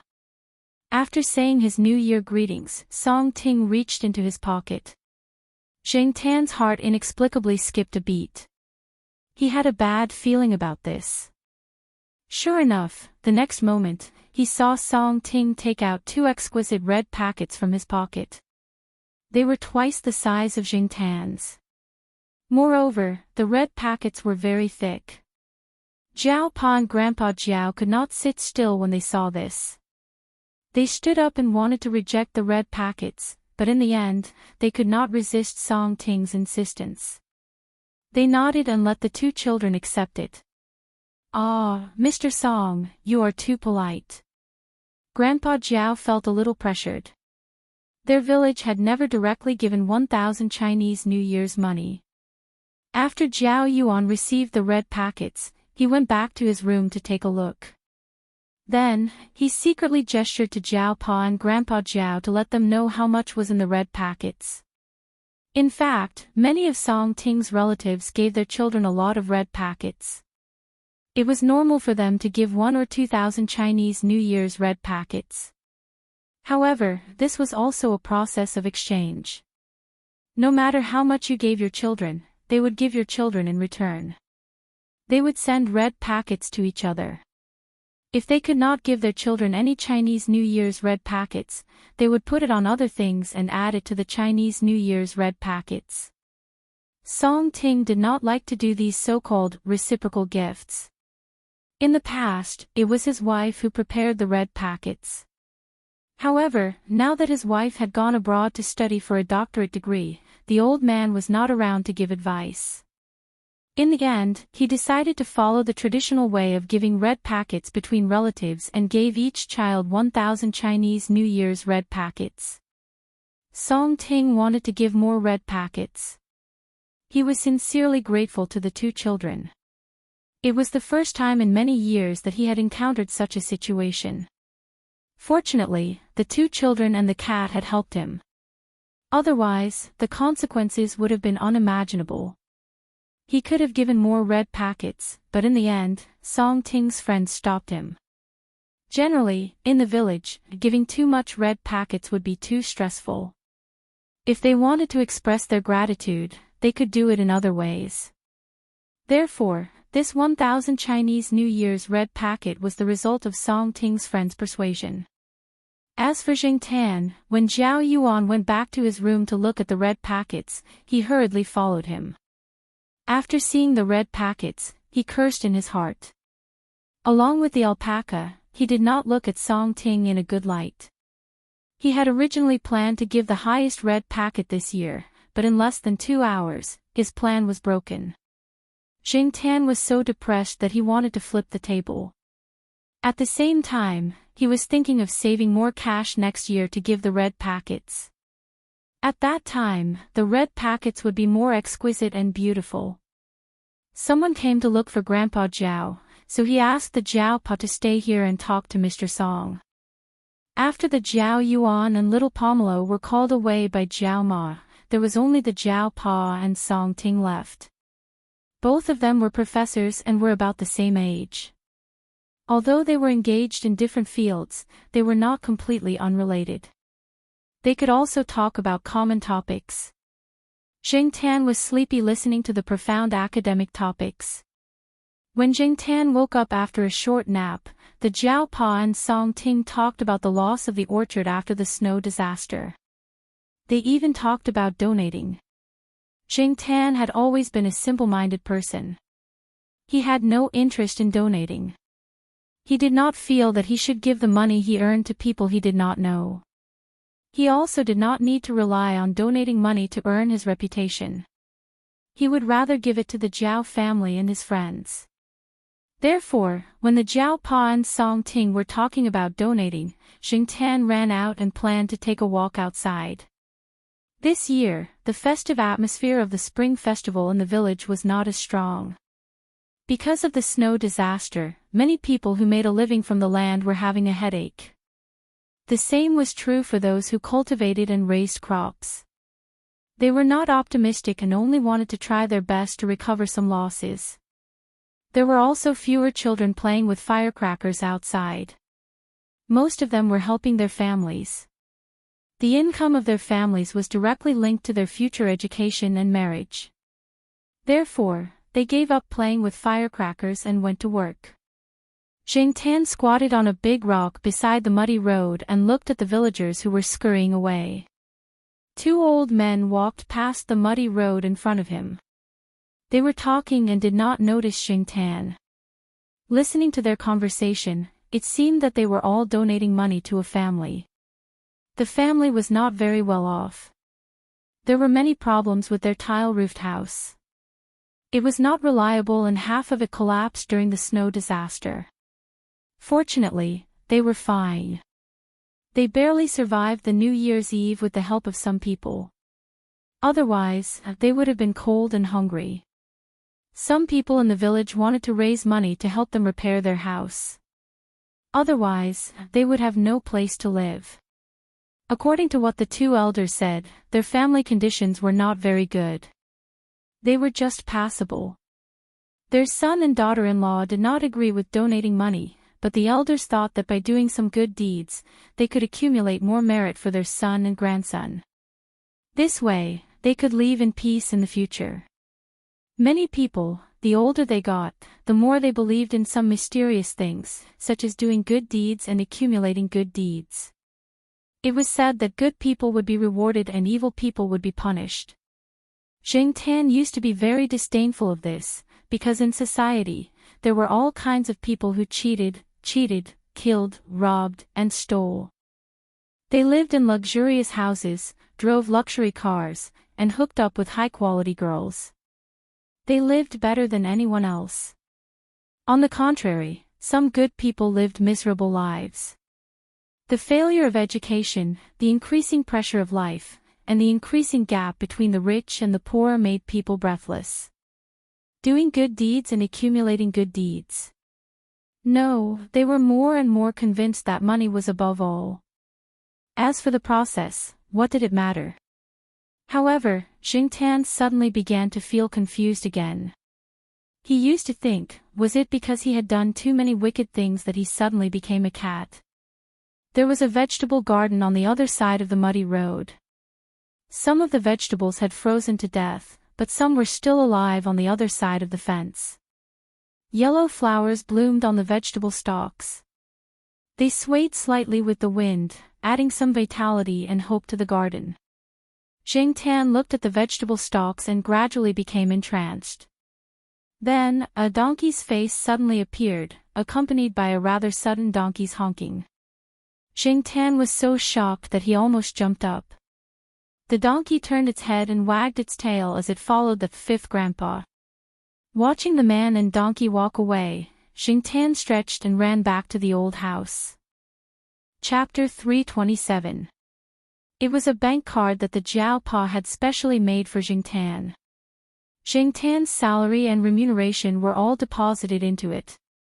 Jingtan hadn't checked the amount of money in the bank for a long time. Last time, when the Jiao Pa checked online banking, Jingtan was very happy when he saw the amount of money in the bank account. Before the Jiao Pa went abroad, he gave the card to Jingtan. Now that he had been back for a long time, he didn't ask for it back. It was still hidden in the drawer of the cat tree by Jingtan.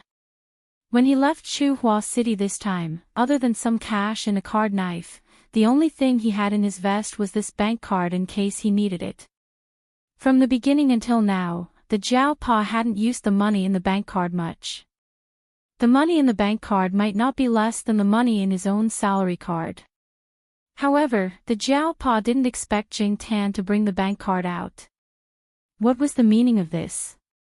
Putting the newspaper aside, the Jiao Pa wasn't in a hurry to leave. He closed the door and dragged a chair over to sit down. Jingtan pushed the bank card that his hand was stepping on in front of the Jiao Pa. The Jiao Pa was puzzled. You want to withdraw money? Jingtan turned his head and looked around. He looked at the newspaper that the Jiao Pa had just put on the table. The newspaper was brought over by Song Ting. It was a provincial newspaper. The headlines on it were about the snow disaster and disaster relief funds. The Jiao Pa followed Jingtan's gaze and looked at the newspaper. He raised his eyebrows and said with a strange expression, "You want to donate money?" Jingtan nodded and pushed the card in front of the Jiao Pa again. It was inconvenient to not be able to talk. Fortunately, the Jiao Pa had already gotten used to this kind of communication. He had even pasted a small note on Jingtan before. If other people knew about this, their jaws would probably drop. The Jiao Pa was silent for a few seconds. Then he smiled and patted Jingtan's head. He sighed and looked out of the window. He didn't say anything for a while. Jingtan waited for a while. Seeing that the Jiao Pa didn't say anything else, he was about to remind him. However, the Jiao Pa turned his head and said, "Are you really going to donate money?" Jingtan's eyes widened. How could this be fake? Before I change my mind, take the card and donate it. It was rare for him to make a donation. Seeing the look in Jingtan's eyes, the Jiao Pa chuckled. You little brat. When the Jiao Pa and Song Ting had discussed the matter, they had already decided to donate money. Their village was also in the disaster area. There were also some villages further away on the other side of the mountain that were in worse conditions. Old Master Gu's place was also in the disaster area.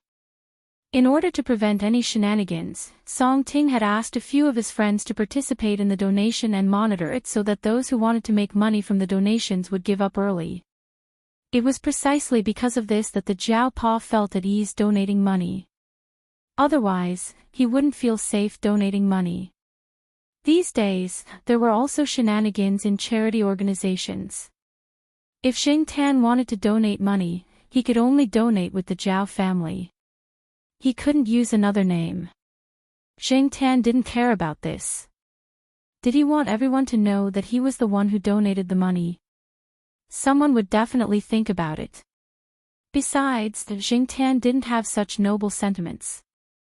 He only donated for peace of mind. After all, when a completely normal person suddenly turned into a cat and returned to the past, Jingtian felt uneasy just thinking about it. When he was sad, he would stare at his cat paws that were completely different from a human's. As for the donation, it didn't matter if other people knew about it or not. If it was really like what the old people said, that doing good deeds and accumulating good karma would bring about good karma, then when would he be able to return to his human form? Jingtian thought optimistically. This was also what Jingtian had been thinking about when the Jiaopa came in just now. How much do you want to donate? The Jiaopa asked again. Although the Jiaopa had a plan in mind, he wanted to know Jingtian's opinion. When he asked, he raised his hand and took a large calculator from the table. He turned on the power switch and put it in front of Jingtian. This was the kind that the Grandpa Jiao and Grandma often used. When they bought it for the convenience of the two old people. It was the type with the big buttons that could be seen clearly. Jingtian stared at the calculator in front of him and raised his hand to press the button on the calculator. Normally, donations were in round numbers, so Jingtian pressed 1, then moved to the 0 button and planned to press 4 zeros. However, when he pressed the button, Jingtian's mind wandered. He was still thinking about something when he suddenly remembered that there seemed to be a lot of things happening in the past year, especially the incident in May. After pressing the button, Jingtian retracted his hand and realized that he had pressed something wrong. He raised his head and looked at the display on the calculator. Sure enough, there was an extra 0. Jingtian was speechless. It really was a mistake. Earlier, he had seen a donation news article in the newspaper. Many celebrities had donated 10 to 20,000 yuan on the spot. He had thought that it would be enough if he donated 10,000 yuan. However, when he was pressing the button, his mind suddenly went blank. He was not focused and accidentally pressed an extra button. Before Jingtian could regret, the Jiaopa had already taken the calculator and looked at it.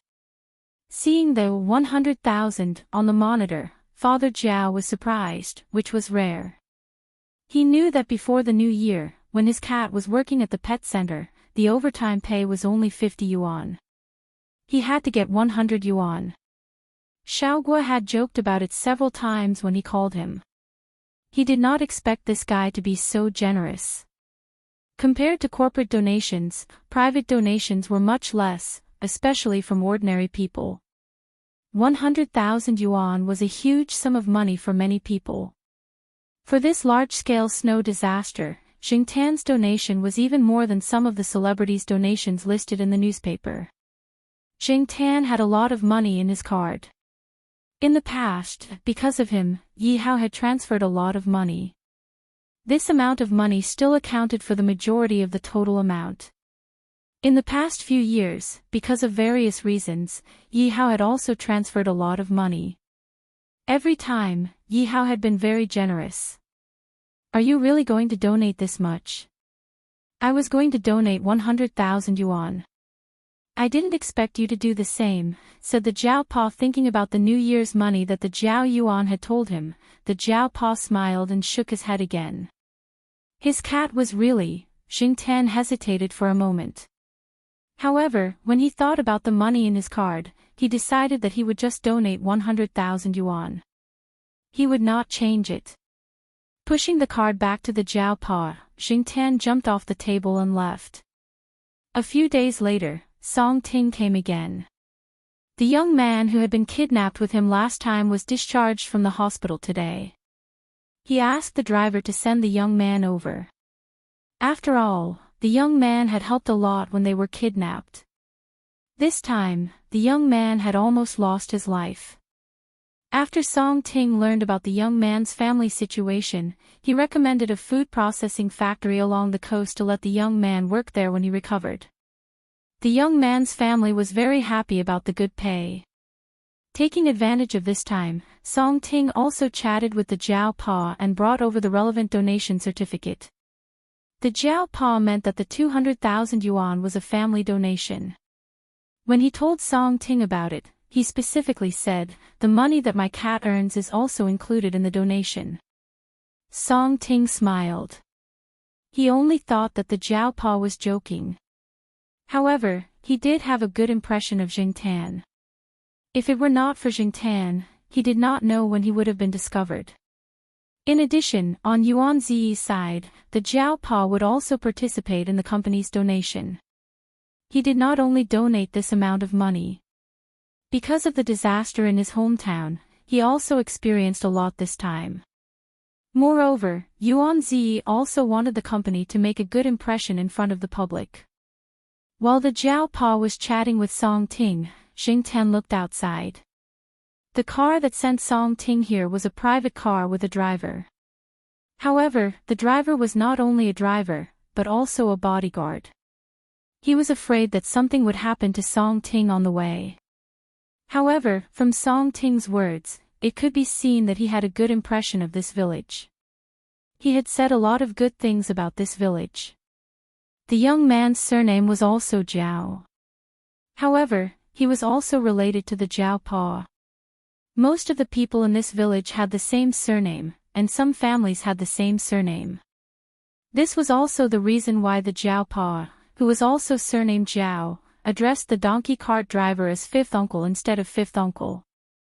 However, when it came to the Jiao Yuan's generation, it was much simpler to address people as uncle or grandfather.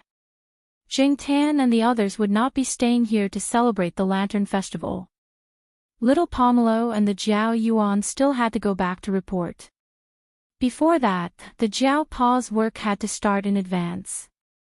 Many graduate students would return to school around the 10th of the first lunar month, especially those who were busy with more research projects. The winter break was only a week or two away. The school's official website said nothing. This was an internal rule that would not be announced publicly. On the day they returned to Chuhua City, Song Ting was at a fruit tree experimental base not far from here. When he heard that the Jiao Pa and the others were leaving, he ran over to see them off and brought some fruits. What made Jing Tan angry was that when Fifth Grandpa led the donkey over, the donkey even leaned in front of the car and made a few strange noises at Jing Tan. Its mouth was even moving, and its eyes were slightly narrowed, as if it was mocking Jing Tan. The day before, when Jing Tan was squatting on a tree and enjoying the winter scenery of the countryside, Fifth Grandpa led the donkey past. When it saw Jing Tan, the donkey walked under the tree and pooped in the direction of the tree trunk. It pooped right under the branch that Jing Tan was lying on. After it pooped, it looked at Jing Tan. Its long ears twitched, and it wagged its tail and followed Fifth Grandpa away. Now that the donkey was acting like this again, Jing Tan was so angry that he wanted to rush up and slap the donkey's face a few times. If little Pomelo wasn't holding him, Jing Tan would have already slapped it. Looking at the proud donkey, Jing Tan gritted his teeth. "Just you wait, when I come back for the new year next year, I'll beat you to death." Jing Tan still had a red packet in his vest. He took it from Grandpa Jiao. Jing Tan didn't have much money on hand now, so he planned to give another one to Zhuo Xiaomao when he went back. In fact, Jing Tan also wanted to give one to Little Joe, but after considering the blind old man behind Little Joe, he decided against it. It would be troublesome if it attracted too much attention. Anyway, Little Pomelo would definitely bring a lot of food for that girl. After the 15th day of the first lunar month, the primary and secondary schools all started school. The kindergarten also opened its doors as the parents started work. Jing Tan already had a plan for Zhuo Xiaomao's class. He found an outdoor class time. Jing Tan put on a black vest, put the red packet in, and ran to the kindergarten. Just like before, after seeing Jing Tan, Zhuo Xiaomao went over. The children in the class were used to it and didn't have much curiosity. "Brother Hey, Happy New Year." Zhuo Xiaomao ran over happily. It was obvious that this child was in a good mood. Jing Tan turned sideways to Zhuo Xiaomao and nodded at the zipper of the vest's pocket, indicating for Zhuo Xiaomao to open it. Zhuo Xiaomao's eyes lit up. She quickly put the crayons in her hand into her pocket, then opened the zipper of the vest and took out the red packet inside. Seeing the red packet with the words, "New Year's gift package," Zhuo Xiaomao smiled so widely that her eyes narrowed. She knew these 3 words. She had also received this kind of red packet during the New Year. Just as Zhuo Xiaochao was enjoying herself, Jing Tan heard a commotion. She turned around and saw a grayish-black figure rolling out from the bushes after a few meows that signified a cat's battle mode. Chapter 328. The cat that rolled out of the grass was a little bigger than Jing Tan. It had short, grayish-black fur, and if one looked closely, they could see some black spots. At this moment, after the cat rolled out of the grass, it looked around vigilantly. It was probably aware of a lot of strange smells and sounds around it. When it looked at Jing Tan and the others, it was stunned. It pulled its ears, and then lowered its vigilance. But the next moment, it seemed to have suddenly heard something, and it jumped up high. The next moment, a yellow and white figure rushed over from the grass.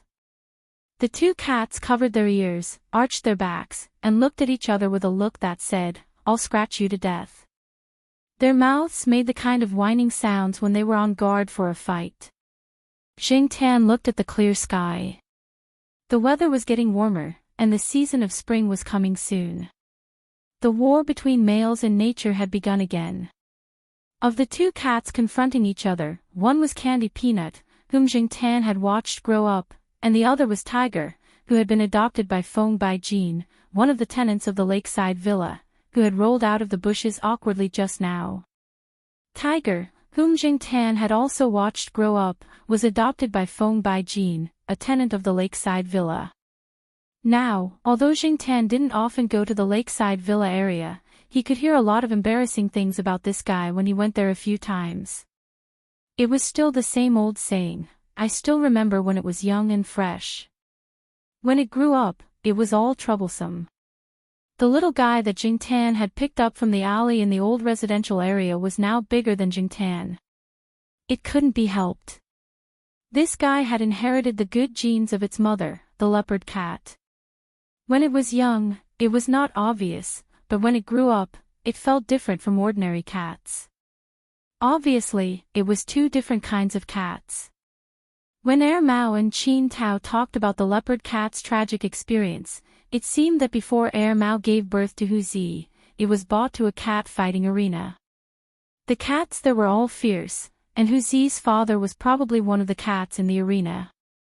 Because Huzi was too restless, Feng Baijin didn't keep Huzi at home, and it couldn't.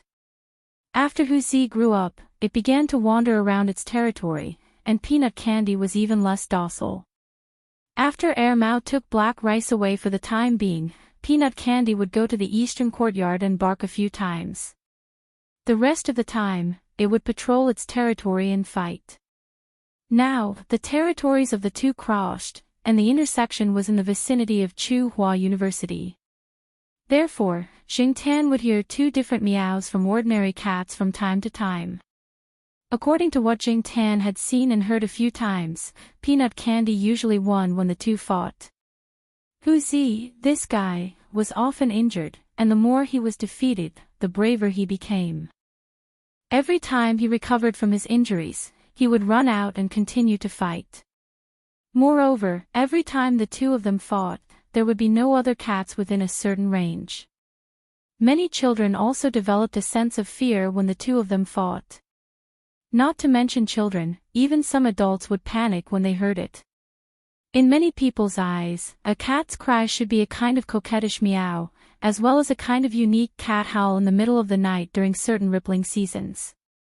This kind of cat was something that no one wanted to encounter, for fear of being affected. That claw coming over was not a joke, let alone a child. Sensing that Jing Tan was here, Peanut Candy quickly looked in Jing Tan's direction. Then, she continued to confront Huzi, as if she was waiting for a moment when the other party was not paying attention to her, so she could attack with her paw. It was not a good idea for the 2 to continue growling at each other. The teachers of the kindergarten had already noticed this. Although their defense against Jingtan had decreased a lot, it was different for other cats. This was a kindergarten. It was not good to hurt children. Even if they did not scratch them, it was not good to scare them. In the end, the two would definitely be at a disadvantage. Therefore, Jingtan jumped down from the concrete platform of the guardrail. The landing sound was not loud. It was difficult for people to hear, but for cats, it was enough. The two cats who were confronting each other heard the sound. They did not even look in Jingtan's direction. They ran away. If they did not run faster, they would be beaten up by Jingtan. In the past, if the two fought in the wrong place, Jingtan would rush up and slap them if he saw them. If they wanted to fight, they had to go somewhere else. Even if they wanted to fight, they had to look at the place and the situation. Seeing the two cats run away, Jingtan did not plan to chase after them. He let them continue to fight. He turned back and walked to the side of the fence. He jumped onto the concrete platform of the fence and looked at Kitten. The child seemed to have been about to say something, but she was interrupted by Wuxia. Kitten did not continue to think about the two cats. She did not have any special thoughts about other cats and dogs. In her opinion, Jingtan was her brother, and the other cats were just cats. That was all. Although the new year was over, it did not affect Kitten's mood when she received the New Year's money from Jingtan. She carefully hid the red packet in a small pocket inside her coat. Then, she began to talk about things as usual. This time, she talked about some things during the New Year holidays. Because she did not have other relatives by her side, Kitten was brought by Lord Xing during the New Year. After a simple explanation, Kitten happily said to Jingtan, "Brother He, my mother is coming back." Jingtan was too surprised to hear the news. Xiaozhua had been away for a long time. From what he knew, Xiaozhua had gone to do some scientific research for the country that would not be made public in the short term. Moreover, after joining the project plan, it was different from the project applied at the school. Moreover, the project that Xiaozhua participated in would probably cause great harm to the body, or even life-threatening. Jingtan did not know the specifics, but he could guess some of the situations.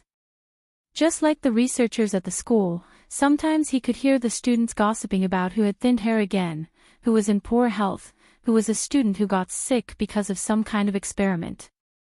Last year, he heard from the Jiao Pa that a few graduate students in the animal medicine field of a provincial agricultural university were infected with brucellosis. There were many similar incidents. Every year, the relevant school would specially host a report on the safety of the laboratory. The Jiao Pa also often emphasized the safety of the laboratory to Axan and the others. Fortunately, the laboratory here was separated from the student study room. After the graduate students finished the experiment in the laboratory, they washed their hands, took off their lab coats, and went back to the student study room to rest. They would go to the laboratory when it was time to do the experiment. However, some schools and research groups were not like this. When Axan and several other brothers and sisters had dinner in the small restaurant of the Jiao Wei family, Jingtan had heard that in some schools, the laboratory and the student study room were in the same room. Polyacrylamide gel electrophoresis, which was often involved in nucleic acid and protein experiments, was being done on the experiment table, while the students on the other side were either reading books or staring at the computer, busy and seeking death. In chemical and physical experiments, some experiments were also very harmful to the body, such as toxic reagents, heavy metal infections, and radiation problems that many people knew. Now that Xiaozhua could come back safely, it was indeed a happy thing. No wonder Kitten was in such a good mood today. Although he had several opportunities to have remote video calls with the mother and son in the past few years, each time was not long. Moreover, meeting on video was different from meeting in real life. Jingtan was happy for the mother and son when he heard Kitten continue to say, "But I have to wait until I'm in the first grade." Jingtan. It turned out that it was not time yet. With Shui Kitten's current level of knowledge, there was no problem at all for her to be in the first grade, but she was too young. Moreover, this was not a problem that could be solved by him directly in the first grade. It was mainly on Xiaozhua's side. However, according to Shui Kitten, Xiaozhua would come back in the second half of next year. It was only more than a year, and it would pass quickly. After listening to Shui Kitten complain for a while, "Why can't I be in the first grade now?" Jingtan gave her a handshake and left. It was time for Shui Kitten and the others to go to the classroom for outdoor activities. Jingtan planned to go outside the campus to relax, so he went to the old street. He looked at the entrance of little Pomelo's school for a while, then continued to walk. He slowly walked out of the old street and came to Hengwu Square. It was almost noon. Some of the snack shops were emitting the tempting aroma of food. Jingtan thought that at this time, he was too lazy to go back to school and go to Jiao Wei's restaurant to eat. He went to Hengwu Square with familiarity. Looking at the two big words, food, he found that there were already many people sitting in the shop. He wandered to the back of the shop and climbed up to a window on the second floor. The window was not locked. The anti-theft net at the window was not dense. Jingtan could squeeze in from here, open the window, and jump indoors. Boss Kai was not in the room, but looking at the temperature of the tea in the teacup, he knew that Boss Kai had returned from Nanqing. He was still in the lounge just now, and probably went out at the last minute because of something. The computer on the desk was on, and there were a few documents in front of the computer. Jingtan jumped on the desk and looked at the documents on it. Boss Kai would not leave anything that involved business secrets here. There were too many people here, and it was not safe. Therefore, the things that were left here were not too important. Otherwise, Jingtan would not go up and look. He was not interested in peeping at other people's business secrets. After all, the more he knew, the more dangerous it would be. On Boss Kai's desk were a few price lists and some descriptions that made Jingtan dizzy. Looking at the prices of various dishes on the list, and then looking at the price list of previous years on the computer, Jingtan was speechless. When he ate with Jiao Pa in the cafeteria, and when he ate at Jiao Wei's for free, he did not think much of it. Looking at the numbers on the list, he realized that the prices of dishes had increased so much.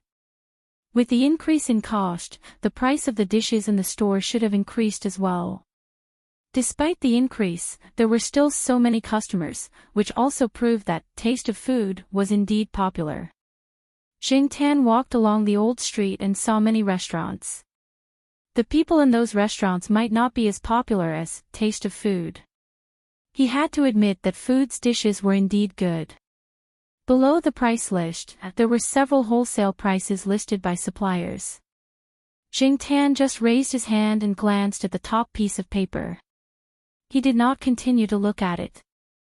He was waiting for Boss Kai to come back. Then, Jingtan's lunch could be solved.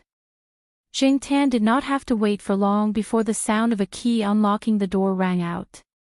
Boss Kai came in with a folder in his hand. However, he seemed to be troubled as his brows were furrowed. Following behind Boss Kai was the store manager, a somewhat plump middle-aged man. Seeing Jingtan, Boss Kai smiled. "Yo, black charcoal is here. Happy New Year." Boss Kai walked to the desk, opened the drawer, and handed a sorted document to the manager. "Follow this first. Oh, and ask them to send 2 servings of food later." "Yes, boss." The manager had long been used to Jingtan's presence. After the manager left, Boss Kai sat on the computer chair, pinched the bridge of his nose, and said to Jingtan, "It's good to be a cat. I don't have to worry about anything." Chapter 329. It was obvious that Boss Kai had been very busy recently. That was why he said something like that. For Boss Kai, he was not afraid of being busy. However, with the same amount of time, he could stay in the kitchen for a few days in a row to think about dishes. He was not willing to deal with those written business contracts. When he was in South City,